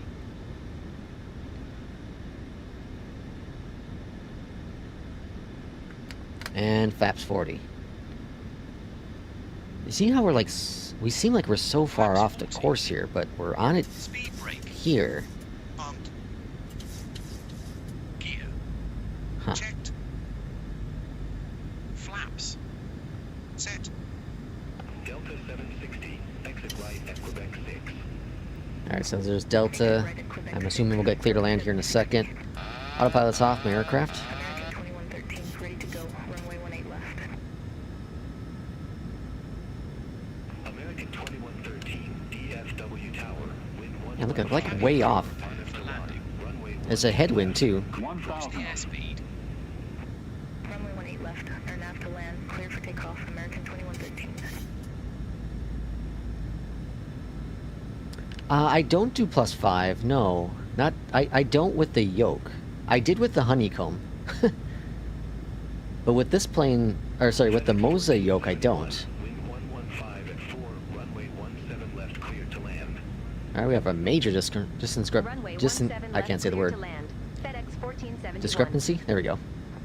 We got Pappy's telling me 2 green, or sorry, 2 red, 2 white, and then we have glide slope showing we're way too high.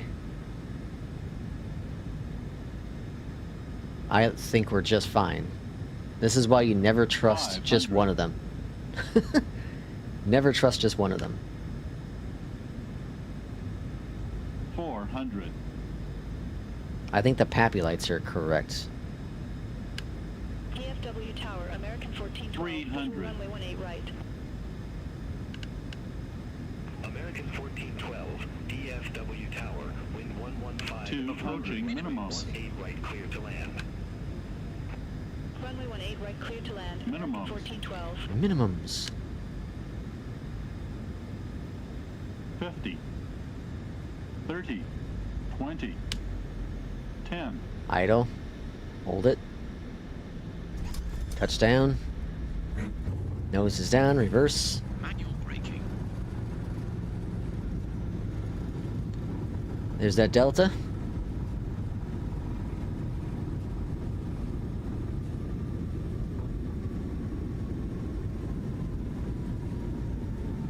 American 2113. Contact 60 Lone Star knots. departure. 60 knocks.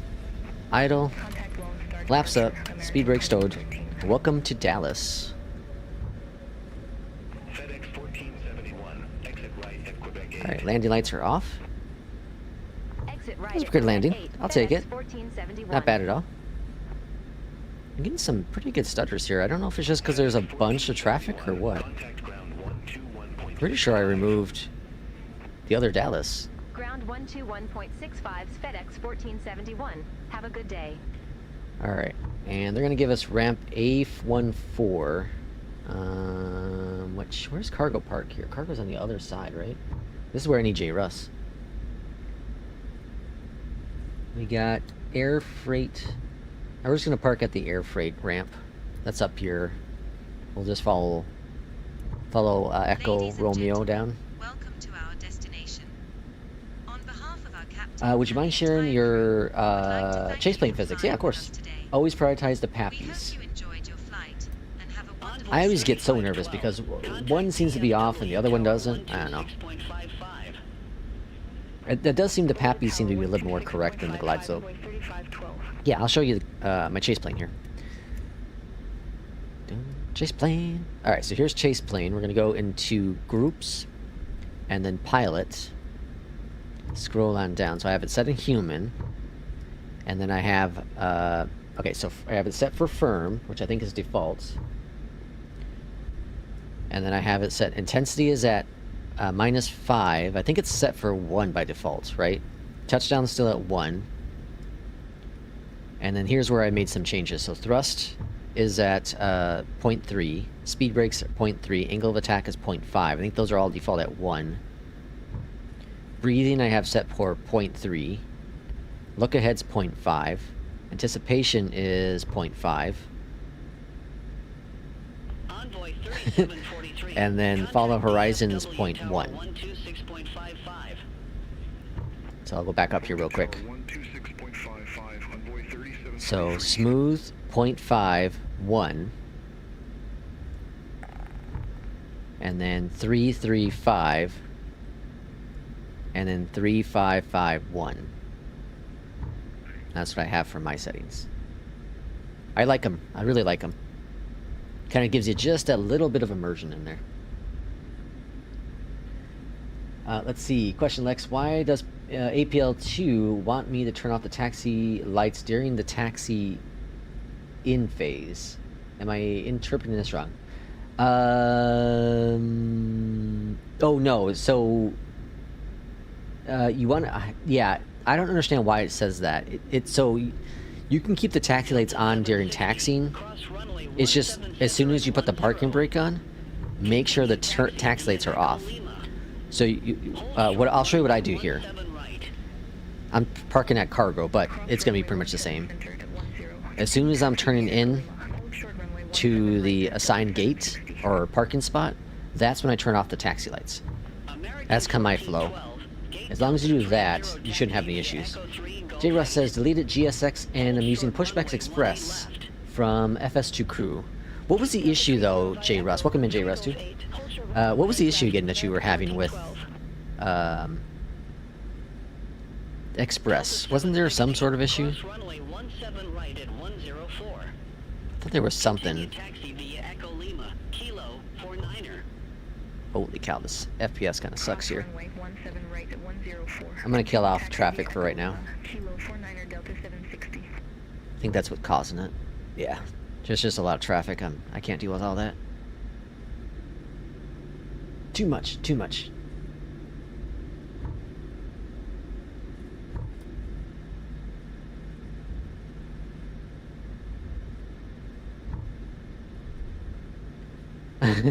I smell Manlex overtaking P2 in NewSky. Hey, it was only gonna happen.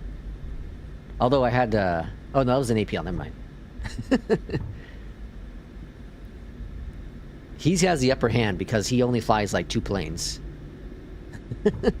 When you jump around planes, there's always a probability. Okay, so I'm gonna turn into a parking spot here. So, what I do, I turned in the wrong way anyways, but anyways, what I do is I turn off the lights right around here, and then I turn in I swing in my nose for my parking spot. That's gonna be over here.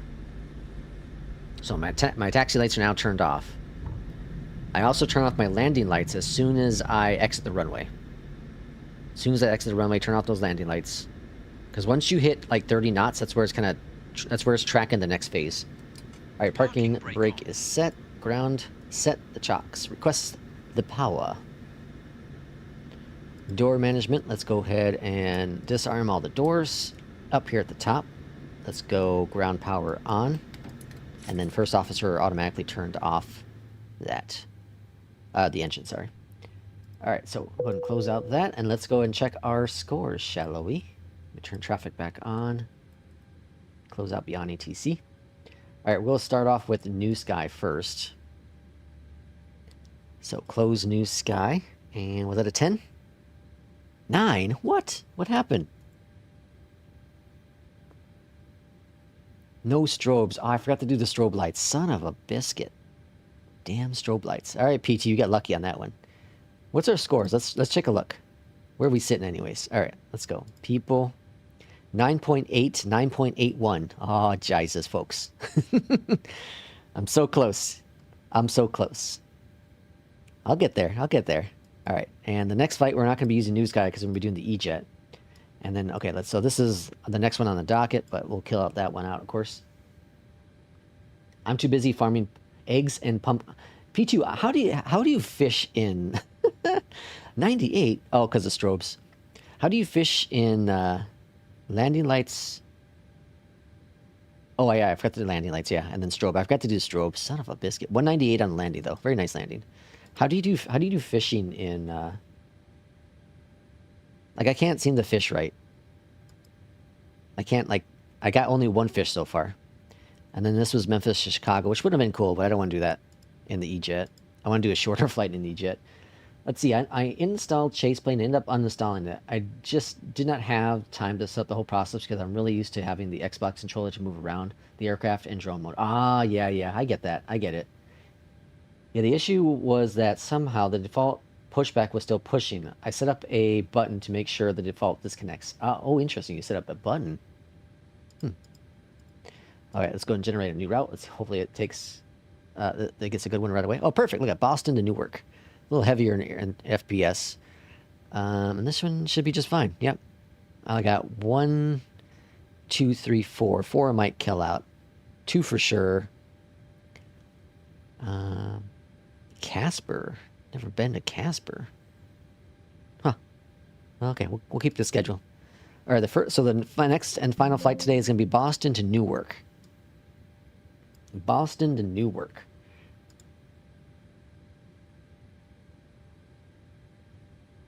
I'm going to do a sim restart, though. A sim restart. Just because.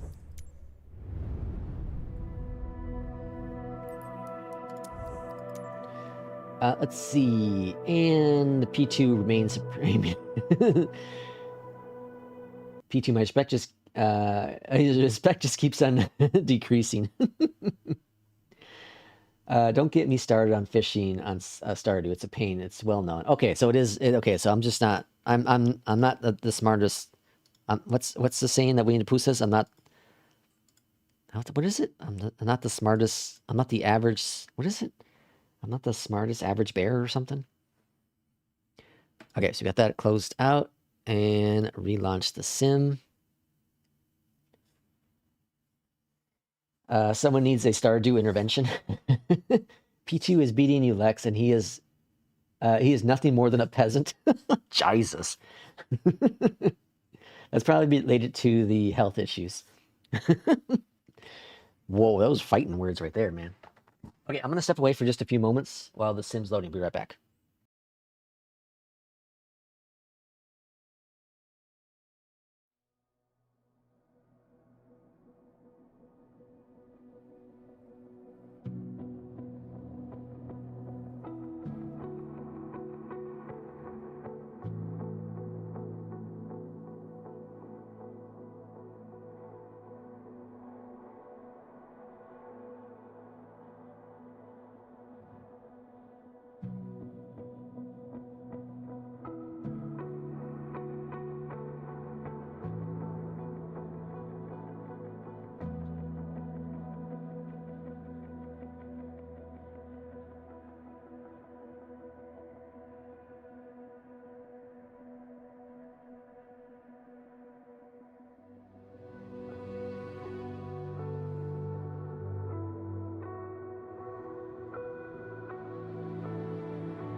Okie dokie.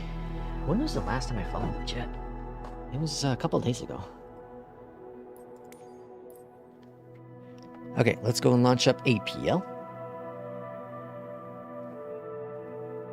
Not the sharpest tackle in the box.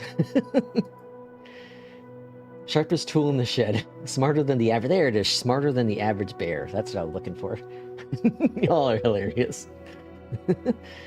He's focused on revenue. Who's the most profitable pilot? It's definitely not. It's not Misty Apex. I'm almost positive on that one. And not on the score. Okay, let's see. We're gonna do the EJET 170. I kind of want to buy the 170 or 190s as well. And I got the freighter version. Okay, when was my last EJET flight? I want to check that too real quick. Apparently the EJET's going to be coming to the marketplace at some point after final. That's what they said in Discord.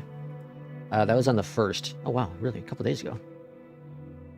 I guess I didn't fly much the last 2 days. Okay, so let's go to flight. You don't think you are, really? I was, unless it's J-Russ. Now, we'll check it. I'm curious. Okay, so EJET time. We'll eventually get an EJET livery. We'll just do Delta. Fly Lex 1. I'll wait for final, though. In case they do tweaking to the model itself. Which I don't think they will, but... Alright, Milestone. So we'll be Delta for this one. Dual class. Delta. EJET and departing runway 9 is what SimBrief is saying. Is there snow in Boston? And runway 9 is... Which one is 9? Is that this guy? Yeah, that's 9. Okay, we'll park right over here. Which means they'll probably have us taxi to runway 22 right, because that's how APL likes to work. And 1,600 feet, wow. Sorry, 16,000. 1,600. Alright, start the flight. But, can Iris see who makes the most? Yeah, Iris can, but I should be able to as well. I'll look into it here. Once we get up to cruise, we'll look into it, because I'm curious. I'm very, very curious. Ah, the beautiful ATR, the EJET. So we got some crappy weather here in Boston. But in Newark, it's not too bad. Visibility's a little bit better. We're in, I think, MFR conditions here in Boston.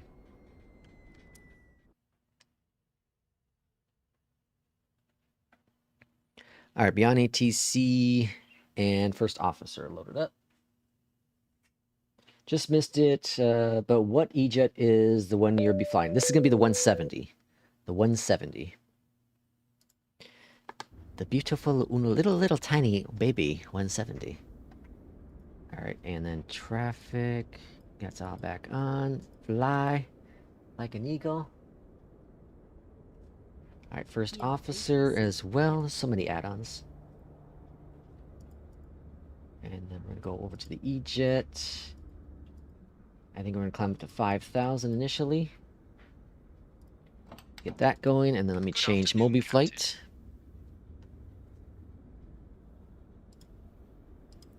Mobe. Hello, Mobe. Alright, Moby's connected. And into the plane. Okay, so, over here to the left-hand side, let's go to GPU. And, Miss Apex, you were asking about this, yesterday in Discord. How do you get the weights over? I'll show you. I'll show you the way. Oh, my... a character creator for... Hold on, what happened? A character creator for Stardew? There's a character creator for Stardew? Alright, so battery 1, 2... Let's go and get the light... so passenger emergency exit and... No smoking, all that jazz going. APU, let's get that fired up. Nav strobe, beacon, inspection, logo. And I'll get the electric pump on now because I have that set up for first officer. Okay, so what you're going to do next is go to flight details. We're going to grab the SimBrief profile. Hit the little button there. hit the other little button here, then go to departure and put in your Takeoff departure speeds. information. Let's go and get V1. 131.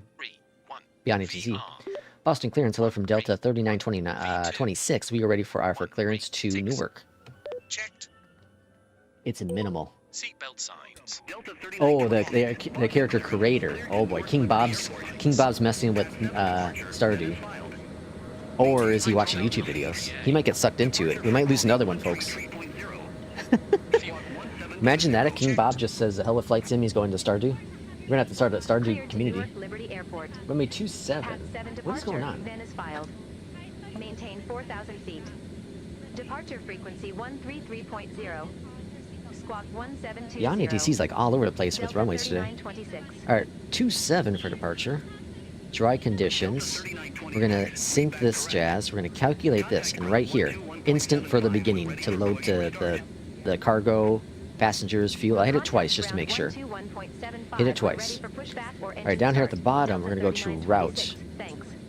And we're gonna go to route again. And we're gonna request our flight plan. We're gonna activate it. We're gonna put on departure information, which is gonna be runway 27. We're doing the PAT 7 departure. And PAT's transition. We're gonna review it. Review it. Oh, that's fine. Departure. We hit apply. Alright, so we have that set in there. And then arrival. Let's put that in here. Runway 22 left. ILS via star. And then we're doing the floss. Or flows. Flosy? Flossy? I think it's Flossy. Flossy via the Neil transition. Or Nelly, whatever that one is. Apply it. Okay, we got that all set in there. Performance. We're going to request it.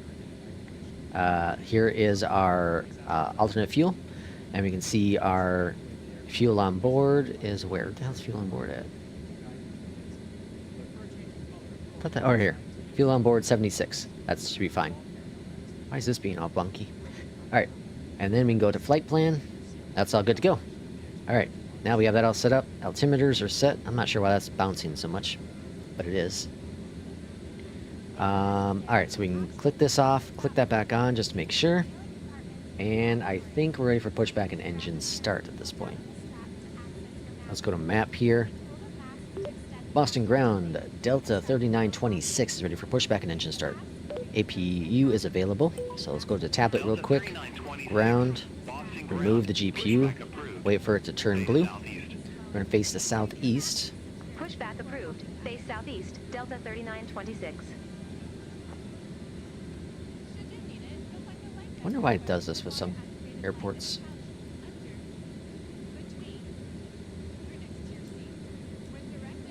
Alright, that's all good. Release the parking brake. Request the pushback. Pushback is commencing. Then all we gotta do is go on down here and start engine number uno. Let's go ahead and get Terra going there as well. RTO on that. Map. TCAS. There we go. And we're climbing up to 16,000 feet on this flight. Long haul. Let's go and get the clock going. This is Missy Apex loves these flights in APL. This is his favorite. That's what I heard last time. We're going to also put in our trim for takeoff, so that's going to be under performance. And then takeoff. And the trim is going to be what does that say? 3.8. 3.8. There we go. We can see the rotation here for engine number 2. In P2's defense, Stardew seems like a game made to play on the deck. Yeah, oh yeah, for sure. Good to know that I won't buy the deck.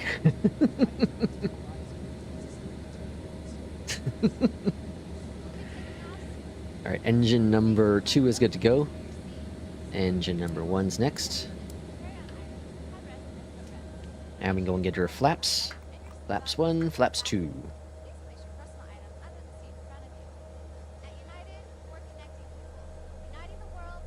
Look at the flag over here. It kind of looks like it's like at 10 FPS. At least it moves. And it's also moving with the wind, but it's only a 4-knot wind. It's a moving flag for 4 knots. Not sure why this is flickering so much. That's weird. It's gonna drive me bonkers if it continues like that. It's icing conditions, but it's... I guess maybe it is icing. Engine 1 started. Boston ground, Delta 3926, ready to taxi to the active. Alright, taxi lights are on. Hold the brakes. Delta 3926, runway 27 What can I say? I'm a taxi Steam Alpha Deck head. Charlie. Hold short runway 4 Wait, left. I can play Stardew on the Steam Deck. Runway 27 Oh, Stream taxi Deck. via Echo, I know, I Alpha, kid. Charlie. Now I have to Hold go short buy a runway Stream 4 Deck. left, Delta 3926. Alright, we're taxiing via... What is that beeping?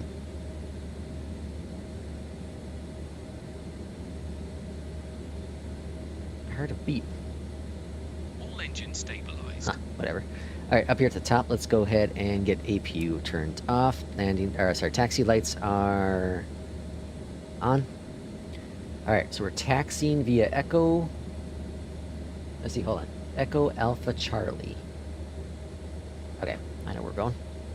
I've been to Boston a few times. Yeah, what is that beeping? There's beeping.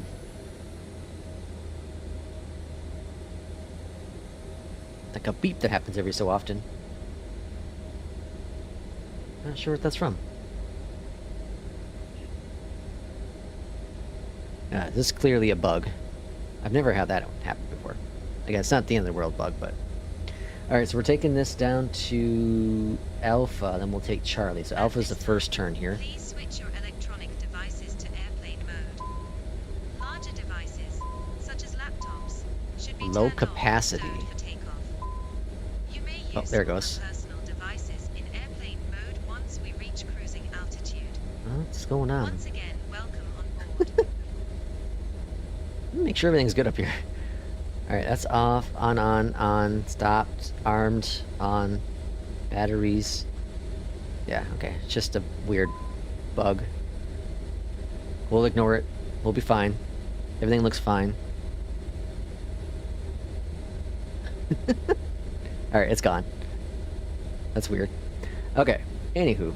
Taking this down to Charlie, which is going to be the next turn up here.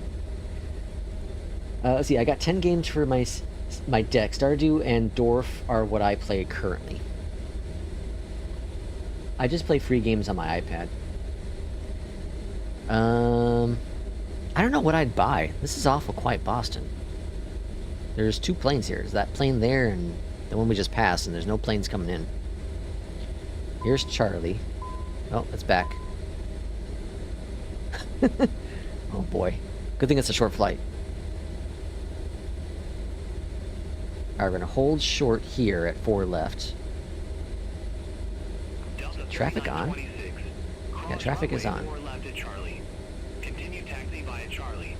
Hold short runway 4 right. I think it's confused. I think it doesn't know if it's Cross in runway 4 left icing at Charlie. conditions or not. Continue taxi via Charlie. Hold short runway 4 right, Delta 3926. Like it's cold, but not that cold. It's only 3 degrees.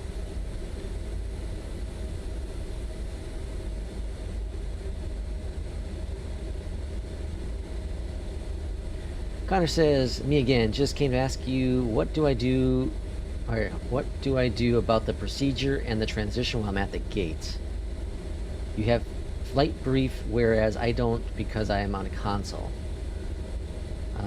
Procedure and transition while I'm at the gate.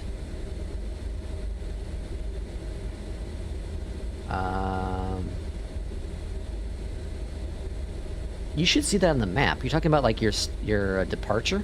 Delta 3926, cross runway 4 right at Charlie. Continue taxi via Charlie, Delta. Hold short runway 3 left. The opening sequence in Stardew must be about me. I say I need a change of work every day. Continue taxi via Charlie, Delta. Hold short runway 3 left, Delta 3926. So my one game I have saved on my Switch for Stardew, I'm in summer year 1. So I didn't make it very far. Right now, in the game I'm currently, since I restarted the game, I'm still spring, but I'm on day 5 or 6. If PTO, if you remember, this is so far back probably.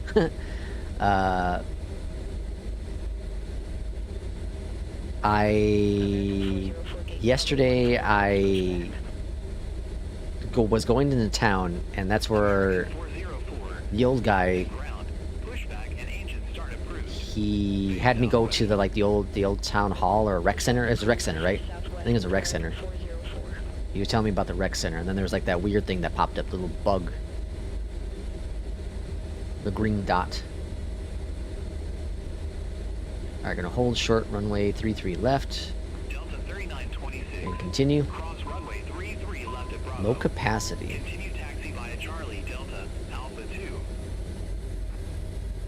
Seems like that happens when I 3 left at Bravo. put in throttle. Continue taxi via Charlie, Delta, Alpha 2, Delta 3926. Interesting. Baba's playing Stardew as he watches the stream just like me. Departure and approach, sorry. Oh, for the transition? So that should show on your flight plan. You should see it on your flight plan. If you want to put in your flight plan in in chat here, we can probably look at it with you while we're cruising. It's a short flight, so we'll see how much help we can be.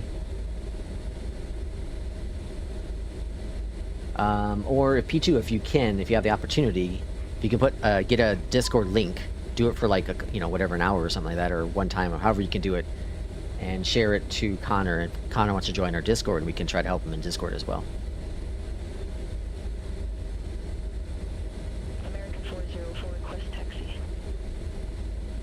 All right, over to Delta. 3926. Contact Boston Tower 128.8. Okay, there's the flight Contact plan. Tower Or that's 128.8, Delta 3926. no, that's your METAR. That's your weather.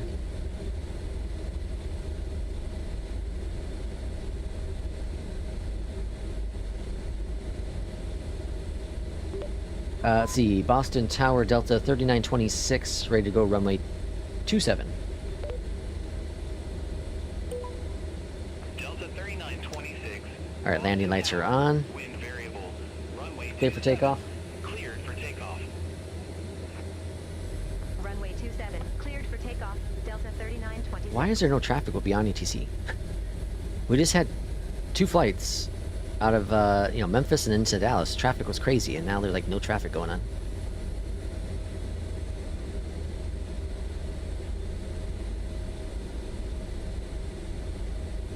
All right, we're doing. Let's see, clear for takeoff, wind variable. I guess we're just following the star, or sorry, the SID out of here.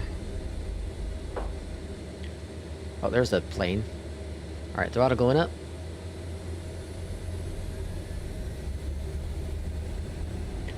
Auto throttle.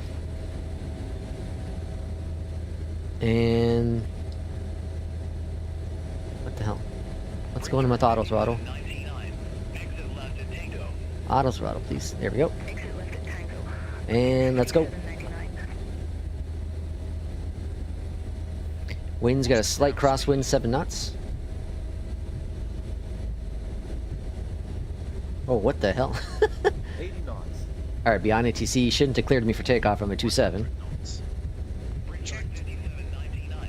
Blue 1. Underground 121. Rotate. Rotate. Retained. Have a good day. Beyondatc's lost his mind. 1.75, procured Positive rate. 5799. Gear up. Drunk Beyondatc emotes. Emotes. Exit left at Tango. Exit left at Tango, 1.59 heavy. Got a little bit of snow here in All aircraft Boston. advise information. X-ray now current. Laps up. Altimeter 3002. Flaps 1. Delta 3926.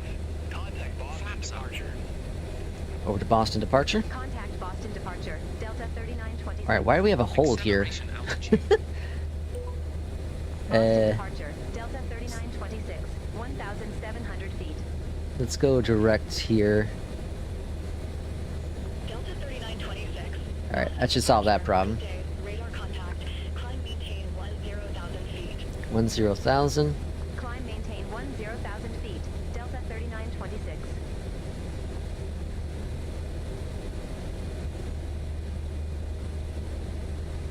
Flaps. Up. Gear. Up.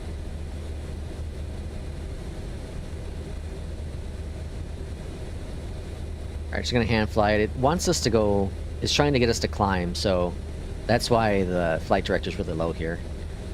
Just don't follow that flight director sometimes.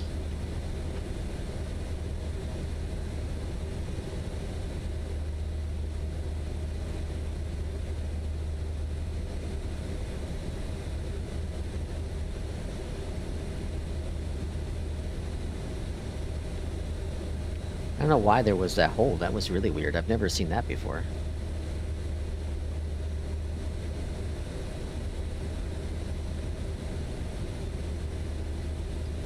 Alright, there's a flight director making sense now. Autopilot's gonna turn on. Alright, plane has us now. Now it's where its nervousness kicks in. 6,000 feet. Alright, let's zoom out the map a little bit. We have a disco here. Let's go ahead and clear out that disco. That's here, so let's bring this guy up here. Activate. There it is. 7,000 feet, looking good. Okay, what do we got going on here? That's approach. Link expires in 1 hour. Contact Boston Center 133. Alright, Connor's gonna join the Discord. Welcome to the Madhouse. Coming up on 8,000 feet. Boston Center, Delta 39. Hey, P2, make the Star... If you want to make the Stardew Valley Discord, make it. Make a channel. It's probably gonna just be you posting screenshots. Unless you've converted King Bob. You might have converted King Bob. Climb maintain 16,000. Altimeter 3002. Delta 39. Alright, 9,000 feet.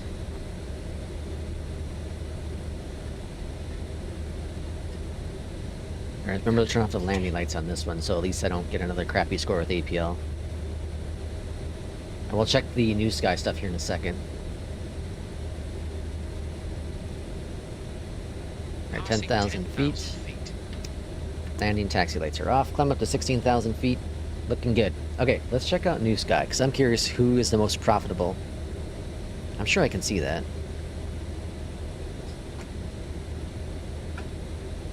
Okay, so my airlines, manage, and then, so here's our money. No, what's that? This is rating. No, rating's up there. This is flights. That's flights. Here's income.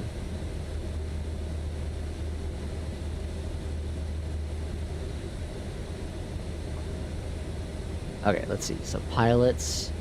Let me show you how much money. Ah, here we go. Alright, this is in the last 30 days. Last 30 days. Here's number one, right up here. Number one. They brought in $1.8 million. Oh, I know. Current balance. Current expenses. Revenue to date. Okay, yeah. So the profit, they brought in 1.8 in revenue. Okay, so number one, ready? Here we go. Is RJ.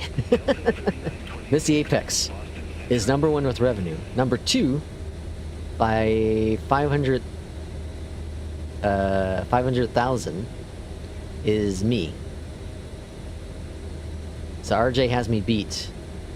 And then number three, who do you think number three is? 1.3 million dollars. Oh, we're tied. I have slightly more with revenue. But who do you think number three is? They have 83 hours in the past 30 days. 25 flights. Who's number three? King Bob says he's number four. Who's number three? Who do we think number three is? I'll wait a couple moments here for the votes to come in. Who's number three? I'm going with, it's either P2 or J Russ, but I'm going with J Russ.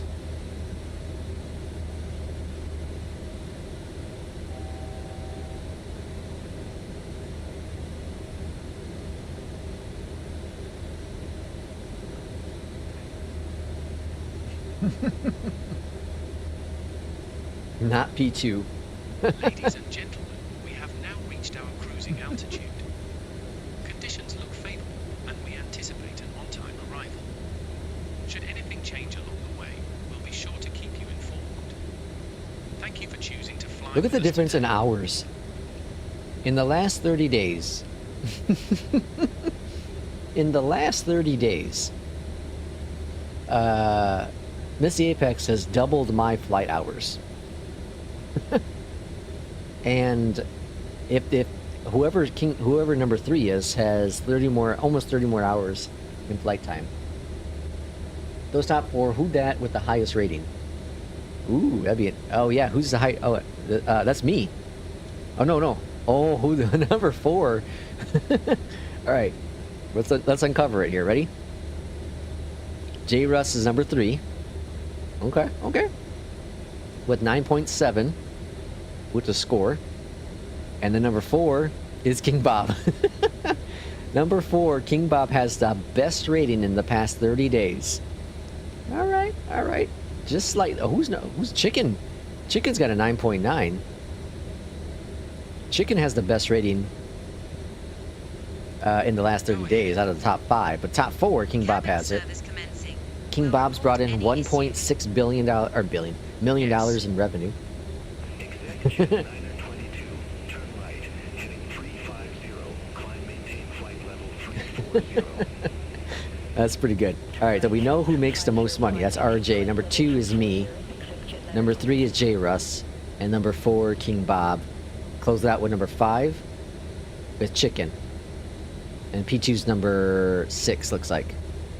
Okay, so that's revenue. And then look at the stats for the last 30 days in flights.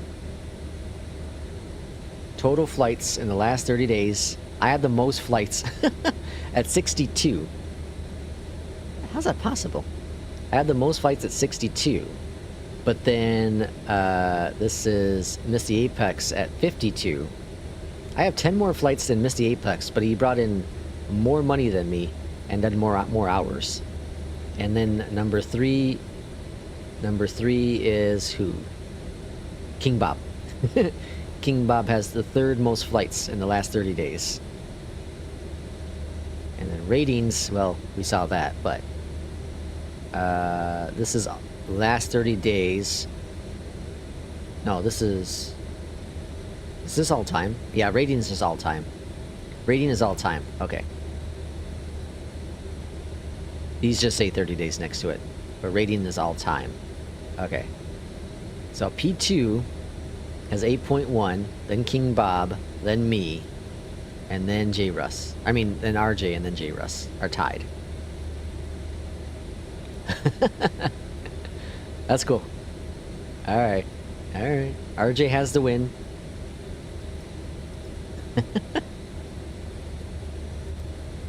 All right, top of the descent at 17:23. That's in a little bit. Let's see. Captain says, haven't been on NewSky for a long time. It's been busy through holidays. I get you. Yeah, I haven't flown much the last 2 days. Today I'll finally get some flights in. But with work, I haven't really flown much the last 2 days. Worked, would I work 18 hours? Yeah, I worked a little over 18 hours, probably 17 hours. Or sorry, 19 hours in the past 48 hours, so. Yeah, really no time to fly. Let's see, question, when do we get paid? All this flying, you know. See our financial officer, that's Irishman. He's the financial officer, he's in charge of all the finances, so I would recommend reaching out to Irishman at, his email is irishman@youwon'tgetpaid.com. He made that website. You don't get paid. You won't get paid, so I don't know. Yeah, I want to check with him. Boston Center, Delta 3926, 1666. I heard something about he just recently bought a yacht, though. I don't know what that means. I don't know. Good for him. Recently bought some yacht, some private jet. I don't know. He's doing pretty good. He's doing pretty good. Now this is a 174 nautical mile flight, but it's actually a little longer because of the way the star is. Okay, so there was the question that was asked. So let me see. What, Connor, are you still on the stream? What is your arrival and departure airport today? Departure and arrival airport. Yeah, there we go. Departure and arrival. And he is mysteriously absent today. Yeah, I know. Irishman, you know, you never know what he's really up to. You know, he's a little fishy sometimes. Let's see. So I'm just waiting for Connor. I want to see what Connor, if Connor's still in, if he's still in the stream. What's your departure airport and arrival airport? If you have the ICAO codes. See, I only have a free version of Navigraph, so I can't get the briefing panel. Oh, yeah, okay, I get you. But you can use the in-game panel here. Let me see, did you put it in Discord? Did you join Discord? New pilots. Yep, Connor's in, okay. Okay, so let's see. I don't see you in... Oh, here we go. Oh, that's Missed Apex flight. Holy crap. Departure is... Okay, so... In the default plan here. So, well, actually, you'd want to do it in SimBrief first. 3,000 feet. Altimeter tree 003, exec jet 699. So in SimBrief, you'd want to go to new flight, right? And then you put all your crap in here, right? So whatever you want to put in. And then for the departure, San Francisco. And then we're going to Wilco, ready to copy. Delta KSEZ. 3926. And then you put in your aircraft. So you're flying the MAX. That's the airport or runway we're expecting. We'll expect flow C4, runway 22 left, Delta 3926. And then we can do the default. Hold on, where's the default at? Default, I guess? Isn't there one? I guess there's just default. Okay. And then we're going to go generate flight plan.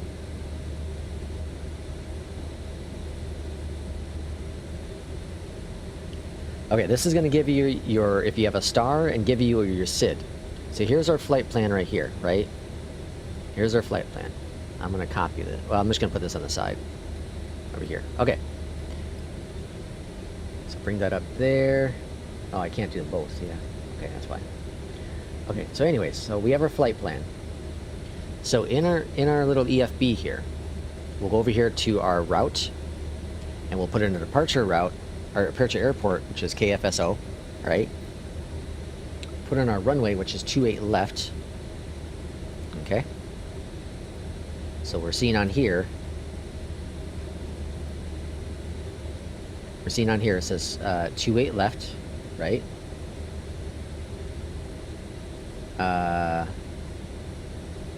Sonoda and the 737. That's what we're doing. Okay, so here's our SID. So the Westla, and then here's our transition right here, Calyx. Okay, so with this one here, we're gonna put in our departure.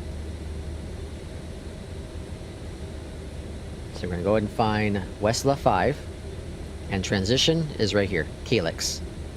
Okay.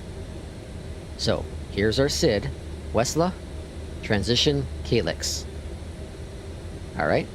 So we'll plop those in there, and we're gonna hit change change of thing. Okay. So then we're gonna put in our arrival information. So we'll scroll on down here. In arrival, put in our arrival airport, KSEZ, Sonoda, and then our runway is 3. And then there is no star in Sonoda. Okay? But there is waypoints. So if you look at our... So you look here. There's directs. There's just directs here. So we're going to go direct here. Or actually, no. Is that a... I don't think that's a arrival. Let me see. So look, let's go into arrival. Hold on. Go back. Approach. Yeah, there's all just directs. So we have the RNAV. The RNAV 3 is what we're end up probably doing. And then, is there a direct? Direct is Dirk. You got Dirty. There's no direct. Alright. Okay, so we just do the RNAV 3 via direct. Then you put in your... There's no jetway, right? No jetway. No jetway. So we're going to add in a waypoint. And we're going to put in LOS. We're going to put in... Why is that... Oh, the hero. Facility? Lawson. Did I spell that wrong? Oh yeah, I did. HN. There we go. We're gonna add this guy. And we're gonna add in direct to PWD. Add that in. And I'm gonna add in let's see, J6, which is going to be an airway, right? Is it not? What is J6? I'm not sure what J6 is. Okay, and we're gonna add in DRK, Preston. Add it. Alright, so we have our flight plan. Oh, something's got screwed up there. I screwed something up. One of these aren't like the other. Oh, this is really wrong. Okay, hold on. Remove this one. Remove this one. Alright, after Lawson is what? PMD. Palmdale. Add it. There we go. Okay, I did something wrong there. Okay, and then we have DRK. Prescott. Add it. There we go. Now we're cooking with gas. Alright, so we have our arrival all set in there. Then what you can do, once you have this all set, you can hit send. Okay, so once you have your flight plan set in like this, you can hit send. After sending it, that will add it on down to the computer here. But it's only in certain planes. That's only in certain planes. Okay? I probably confused you more because I screwed things up. But hopefully I helped you a little bit. Okay, what do we got going on here? Boston Center, 16,000, expect Classy. Okay, cool. Alright, nothing's changed. We have to put in our arrival information here, so let's go to landing. And then it is under landing this guy here. Okay, so landing weight. We grab that from our briefing panel. Fetch it. And we're going to go to raw. And then we're looking for law. Alright, law is 133. Alright, so 13310. Plop that in there. What? Invalid? Invalid? That's too much. I just gotta put in 1? 133.1? Why is it saying invalid?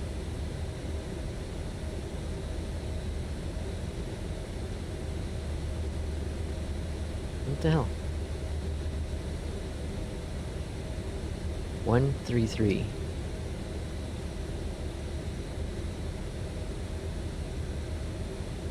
Invalid entry.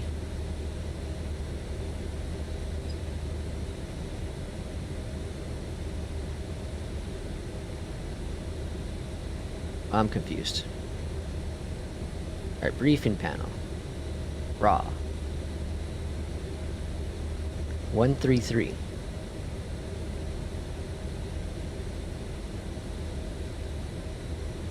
Well, whatever. Anywho. Temperature. Temperature is 202. Winds are 340 at 4.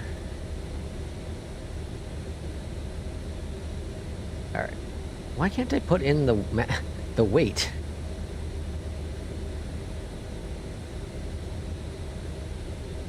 Invalid entry. Invalid entry. I don't understand why it's not letting me put in a weight.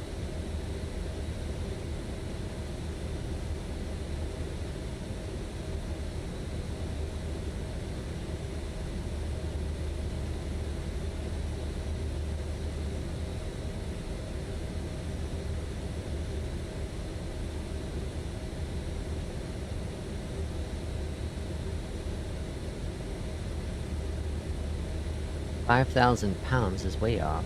Or is that 15,000 pounds? Ah, whatever. We'll make it work. Alright, we have V speeds now. It's wrong, but... Let's see. Is it? Oh, it's under briefing panel. Raw should be under pounds, though, right? 3926.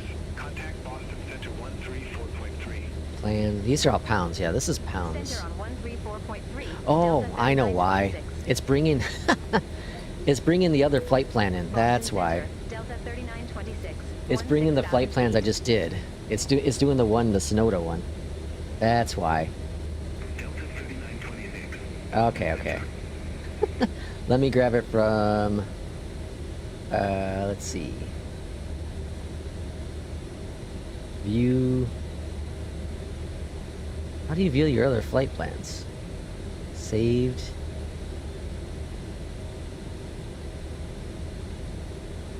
Dashboard. Here we go, Boston. View. Landing.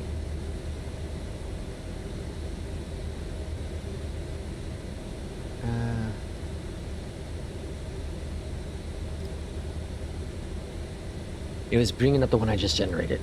That's why. Okay, so law. Here we go. Auto brakes. 6.2. That's way different. MCDU.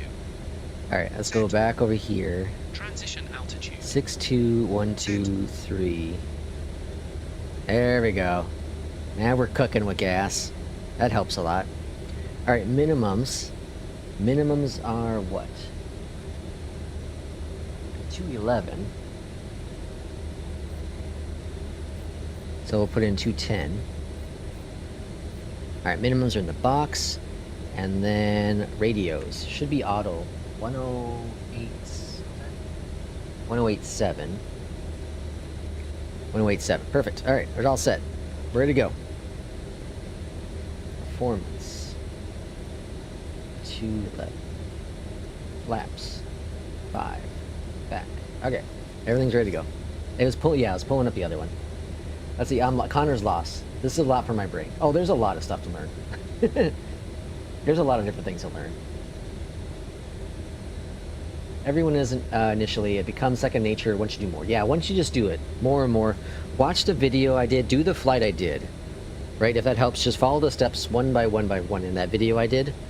Just setting up the plane. You don't got to go fly. Just set up the plane. Do it once. Do it again. And do it again. Use briefing panel, or use the not briefing panel because you can't. You're on the console. Use SimBrief.com, so you can see all that stuff on SimBrief.com as well. Okay, how are we looking here? And of course, we'll help you in Discord too. We haven't got any descent instructions, but we're only at 16,000 feet, so I'm not too concerned about that. Phew. That was a lot of work.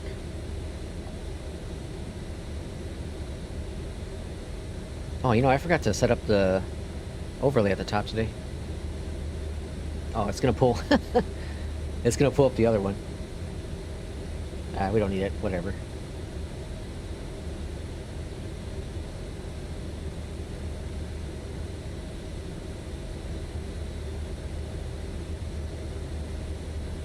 Just made 50,000 in Stardew. I think I've made like maybe 3,000 so far. I bought a bunch of seeds yesterday. I sold my first, turnips, or whatever it was, yesterday as well. I need to buy a new backpack, so I bought a bunch of seeds. It's gonna take a couple days for those to all grow, but I should be able to sell those.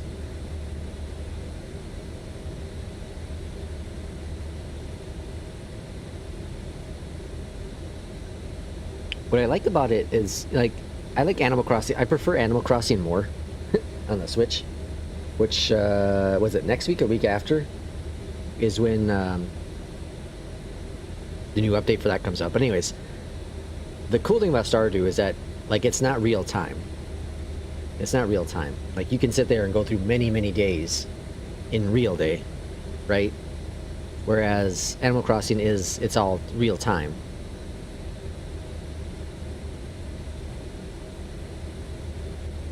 I was at 3,000 at the end of spring. Oh, really? Jeez. I'm on day 28 of fall now.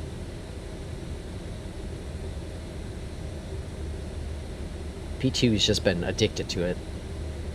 P2's just been sitting on the toilet for the past week playing Stardew. Oh boy, King Bob's asking, what Steam Deck do you suggest? We got another one. I think P2 works for these companies. I think secretly undercover he works for these companies. Moza is the first one. I also think he works for Steam now. He's just kind of jumping around doing different things. He's in the tech business. He knows what's going on.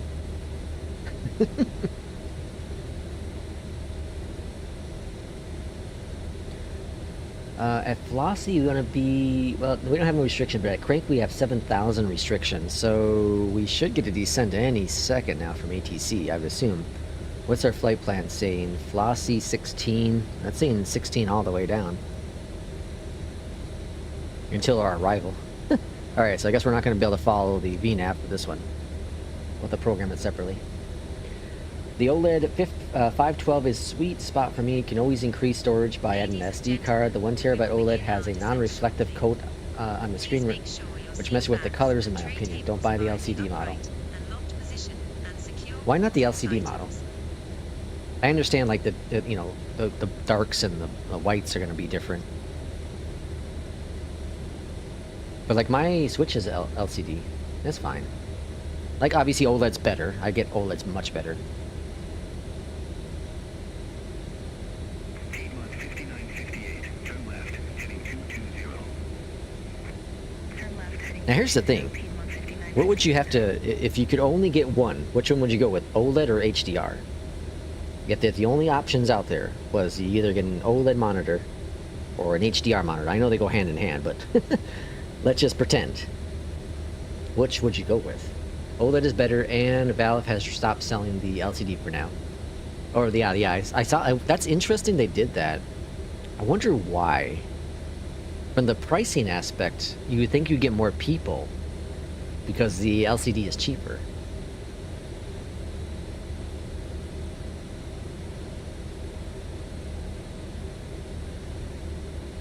If P2 has really been using the deck on the on the commander commando.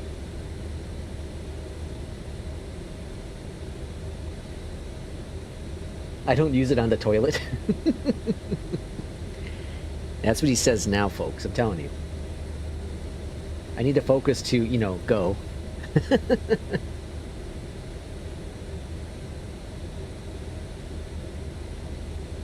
Be weird to using his deck. Oh boy. I'm telling you, P2 has not left the bathroom in a week. He's just sitting there. He doesn't have to worry about... He doesn't have to worry about wiping. He's just kind of sitting there. You know, you go when you go. He has DoorDash go to the door, ring the doorbell. He just lets him in. He pushes the smart button on his phone. It opens the door, and they tell him to bring it to the bathroom. I mean, he has one of those, like, those grabbers, you know, so you can grab the bag.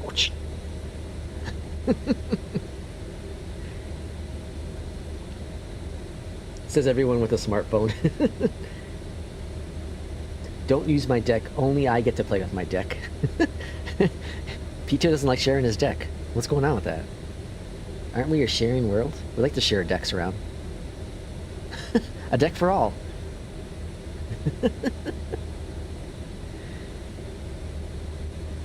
Alright, we should, actually, let's see. Oh, we should be getting a descent here pretty quickly. Delta 3926, contact New York Center 132.6. Pretty quickly. Well, I guess we're in, Contact New York Center. no, we're not 94 nautical miles out. Delta 3926. We're like 50 nautical miles out. And it's gonna be pretty much a straight in arrival, New York so... Center. Delta 3926. Hello? 16,000 feet. Unless they're having us follow the full star, which then it's gonna vector us around. Our runway's here.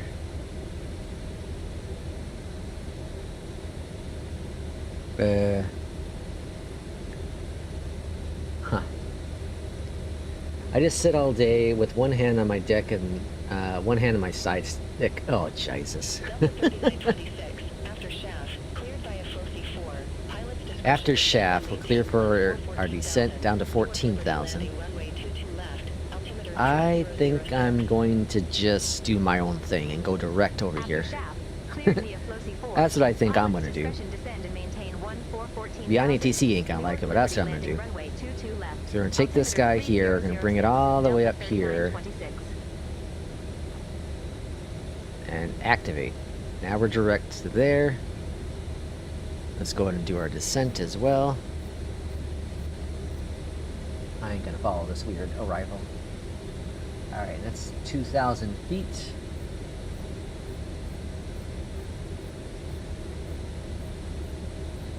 Alright, and then that's all good there. Performance, descend calculator, landing.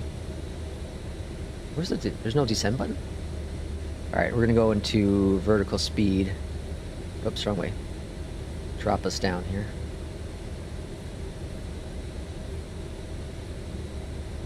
Alright, there we go. We're cooking now. Let's see, hopefully he doesn't want to stroke your yoke. Oh, Jesus, folks. Ah, Jesus. Delta 3926, contact New York Center 13. I can guarantee anything. I'm just a deckhead. Contact New York Center I've heard that before about you. I've heard P2's a deckhead. New York Center, Delta 3926, descending via flow C4, 15,200 feet.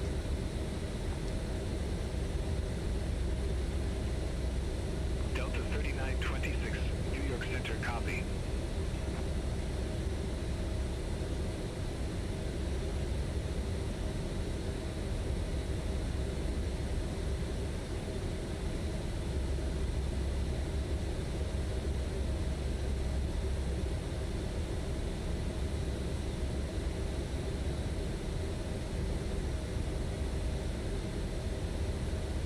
Okay, gotta roll. Time to watch my Cowboys hopefully beat the Giants. Fun stream. See y'all. Thanks for coming in, King Bob. Enjoy the game. This is where the stream goes downhill. Delta 3926, you're off course. I know. Clear direct Sparta. Resume navigation. I don't trust you. Roger. Clear direct Sparta. Resume on navigation. Delta 3926. Just doing my own thing. I don't need you beyond ATC. I'm the pilot here. It wanted us to follow the full star and then it's gonna vector us around. I'm like, I'm not doing that, whatever. This is just to showcase the EJET. So far so good, knock on wood. Now I'm a little concerned about the speed coming on in here, or the descent rate I should say. 18 nautical miles, we should be alright, we should be alright. 3 minutes. Yeah, we should be alright.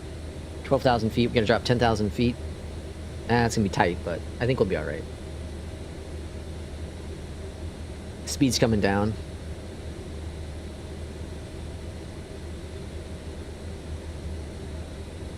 Delta 3926, descend maintain 7,000. Ladies and gentlemen, Alright, now they give us 7,000. official descent and At plan this to time, arrive at the gate in please 29 Descend maintain 7,000. I'll get the lights on here at 10,000 feet.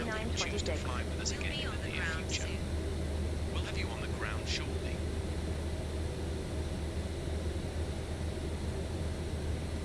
And you from Jersey. Let's go.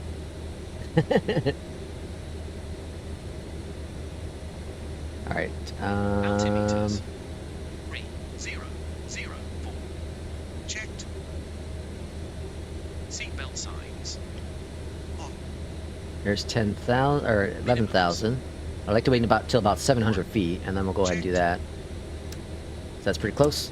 Okay.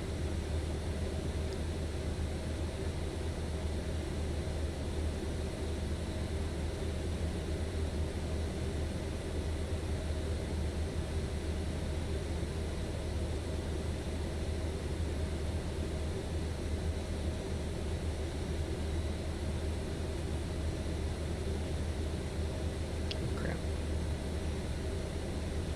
Sorry, multitasking. Watch the airspeed. Alright, watching the Passing airspeed, 9,000. 10,000 feet. Yeah, we're gonna be a little high on the approach. A little high on the approach. So let's go ahead. Let's get the speed brakes out. Let's drop us down a little bit more. Go 2,000. Is downtown New York over there? There's been a little bit of traffic out here, but not a whole lot. Not a whole lot. Delta 3926, descend and maintain 6,000. 6,000? Descend and maintain 6,000. Delta 3926. Delta 3926, contact New York Center 121.125. I bet you it will do fine on the approach. Center on 121.125. Delta 3926. Have a good day. Yeah, like a racetrack here, and then we got, what stadium is that? New York Center. Delta 3926. It's a big old football stadium. Descending via Flosi 4, 8,000 feet. Football? Is that what the Giants are playing? Oh, that's in New York. Where are we at? We're in New Jersey right now, right? I'm not sure where the border is in with New York, New Jersey. New York Center 133.15. Contact New York Center 133. Oh, is that our airport? Reserve 4395. We're way too high if that's our airport. Delta 3926, contact Newark approach 128.55. Have a good one. No, that's not our airport.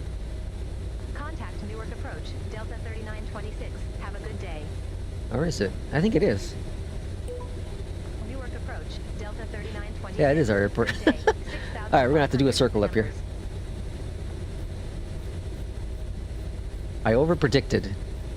Delta 3926, Newark approach. Let's do a 360, so let's go to heading mode. 06, expect the visual approach runway 22. And then we're gonna go to localizer 1. Altimeter 3006. Expect And the course visual approach runway 22 219 is left. perfect. Alright. Delta 3926. Make a little bit of a turn here. Make a 360. Yeah, your VS shows you too high, yeah. Or your VSD, sorry. Well, yeah, welcome in. 26, turn right, heading 145. I was promised FedEx ops. Why we did the FedEx earlier. 2,500 feet. Now we're just now I'm just screwing up. Intercept the 22 left localizer. Descend maintain 2,000 feet. United 626. I was trying to take a shortcut because I didn't feel like doing the full star with Beyond ATC. United 626, And it bombed on me because they came in too high. report the field. I overestimated. We have the field United Underestimated. Underestimated. Alright, let's make our turn here. 626, cleared visual approach runway 22 left. Cleared visual approach 22 left. United The border is pretty much the Hudson River on the northeastern part of Jersey. Oh, interesting. Okay.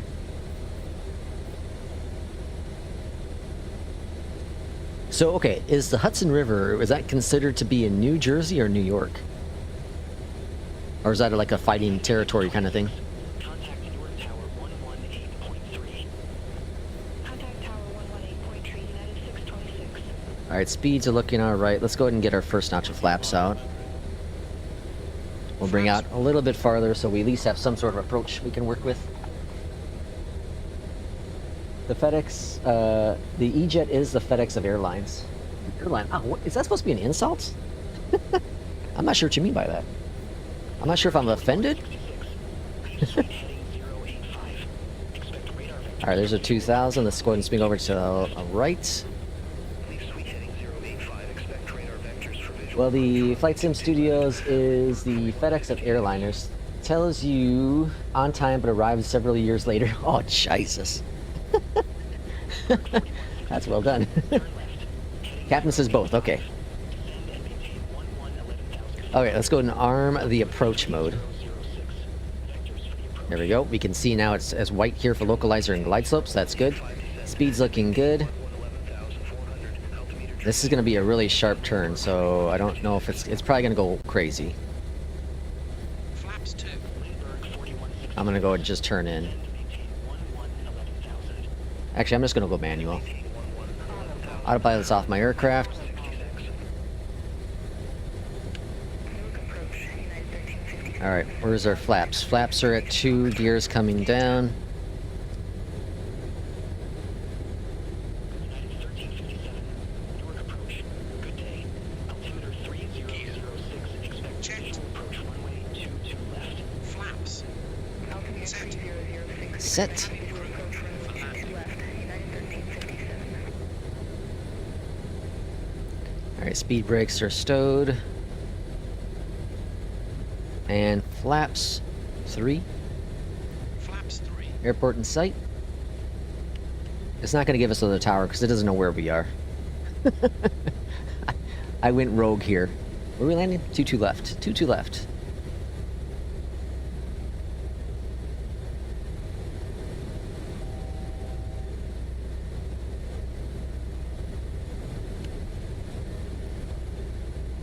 Laps 4. 1,000. Flaps 4. Wonder if I can get tower fast enough. Let's see. Let's try it. Newark Tower. Newark Tower. Delta 3926 on final. Runway 22 left.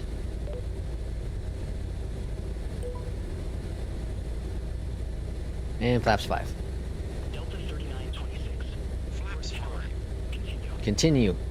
That's good news. Roger, Delta 3926. Alright, we got it. We got it, folks. We got it. This is a disaster. United 626. I should have just followed the whole star. At this point, we would have probably been it probably would have been the same amount of time. So much for shortcutting. Alright, we're low on the approach.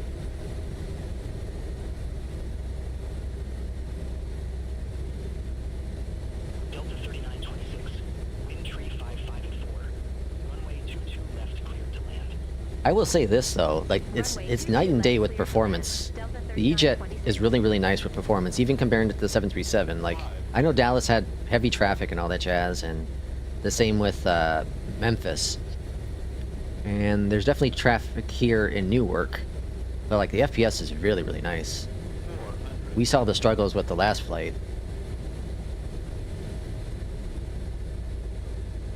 Although I guess there's probably not as much traffic for some weird reason. I definitely see some planes on the ground. 300. Approaching minimums. Minimums. A lot of cars down here. Got a long freaking threshold. What's that called? Alright, let's see if auto throttle kicks off. 100.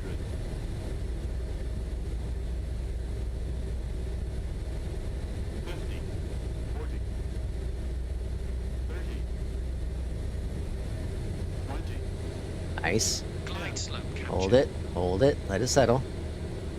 There it is. Touchdown. There's no touchdown sounds for some reason, but that's fine. Reverser. Reverse green. Diesel. Diesel. I don't use diesel, I use unleaded. 70 knots. Alright, welcome to Newark. That's not bad. EJET performed how it was supposed to. There's nothing wrong with the EJET at all. It had the weird issues at the beginning where it was Exit right at November, something to do with Delta the icing 3926. conditions, but like the EJET performed just fine. Just fine. It was just me shortcutting, screwing things up. I say how many times, but typically it's pilot's error. Whenever you're on the stream and something's going wrong. Delta 3926. Ladies and gentlemen, Alright, so we're gonna hold short here. on behalf of our captain, Newark ground, hello from Delta 3926, ready to taxi to gate Charlie 95. we hope you enjoyed your flight and have a wonderful Delta stay. 3926. Welcome to Newark Liberty Airport. Gate Charlie Hold short. 5 taxi via Charlie. Hold short runway 22 right. Let's see, Liberty State Park is in New Jersey. Hold short Statue, runway but 22 right, hold on. Delta 3926. In New Jersey statue, but Liberty Island, which is part of it, belongs to New York. Oh, interesting. Nothing wrong with the EJET at all. Oh, really? How? Oh, really now? Alright, continue taxi, Charlie, Delta, Romeo, Charlie. Cross runway 22 right at Oh, Charlie. Charlie. Continue Oh, we're gonna taxi via taxi on the Charlie, other side. Delta, Okay. Romeo Charlie, Alpha Romeo Golf, Delta 3926. Yeah, no, for honestly though, like the EJET performed extremely well in this flight. Extremely well.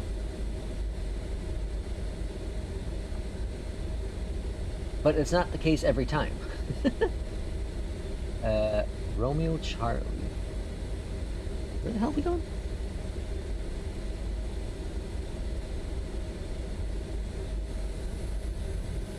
Helen, welcome in. Alright, well that was 2 good flights. The 737, no problems at all, right? I think that was flawless. The EJET was pretty much flawless other than the weird beeping with the anti-icing. Performance here, though, like, it's so weird. The EJET is very similar to the CRJ with performance. Like, this is a pretty good amount of traffic here, and I'm getting the full 80. It's kind of jumping, but mostly full 80 with auto FPS with the EJET here in Newark, which I can't say the same with the 777 or the 737 or the iFly or the FENIX, right? So that's impressive. Obviously, the system depth isn't there like those other planes, so you can say that as well. But I've always said, like, the EJET is a massive, massive improvement with performance in 2024. Other than the icing issue early on, it was fine. EJET is production ready. FENIX 2, exactly. Like, this is really good. Little stutter when I turn over, but like it runs and looks really, really good. It's crazy to see the difference between planes. It really is. Now the planes aren't moving. There's a lot of traffic here, but planes aren't moving for a weird reason. I really always I want to know why with Beyondatc there's this massive difference in like moving traffic. Newark is a very, very busy airport. And there's sometimes it's popping like crazy here, and other times it's just not. And it's a Sunday at, what, 1 o'clock here in Newark. So it should be popping. Alright, Charlie 19 is right there. Gonna be parking this big old plane. It's got his butt in his way, in our way. Taxi lights turned off. This can't be good. This can't be right. We're parking next to a United plane. I usually use Aero Tune instead of all FPS. Have you tried? I haven't tried it yet. I was reading about it on FlightSim.to. I have not tried it yet. Alright, parking brake is set. Oops, wrong button. Parking brake is set. Look at that. That's a cool shot. Let's screenshot real quick. That's a beautiful shot. Man, that's so cool. Okay, over here to the left-hand side, let's go to GPU. Jetway's connecting, maybe? Yep, there it goes. And then we'll check our score, and that will be the end of today's streaming. Alright, GPU's connected, so we'll go on down here. That turned off, that turned off. We'll close out of First Officer, close out of Beyondatc. And we're just waiting for Pilot's Life to do its thing. There we go. Okay. And so this is my next flight I'm going to do. Oh, Tokyo. Interesting. Okay, that'll be fun. We've done that one on the stream before.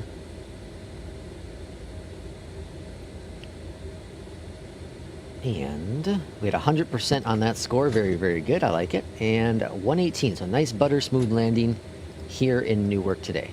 Cool. And that's flight number what? Is that 18? 19. Oh, jeez. Yeah, so I'm going to easily hit my mark from last week.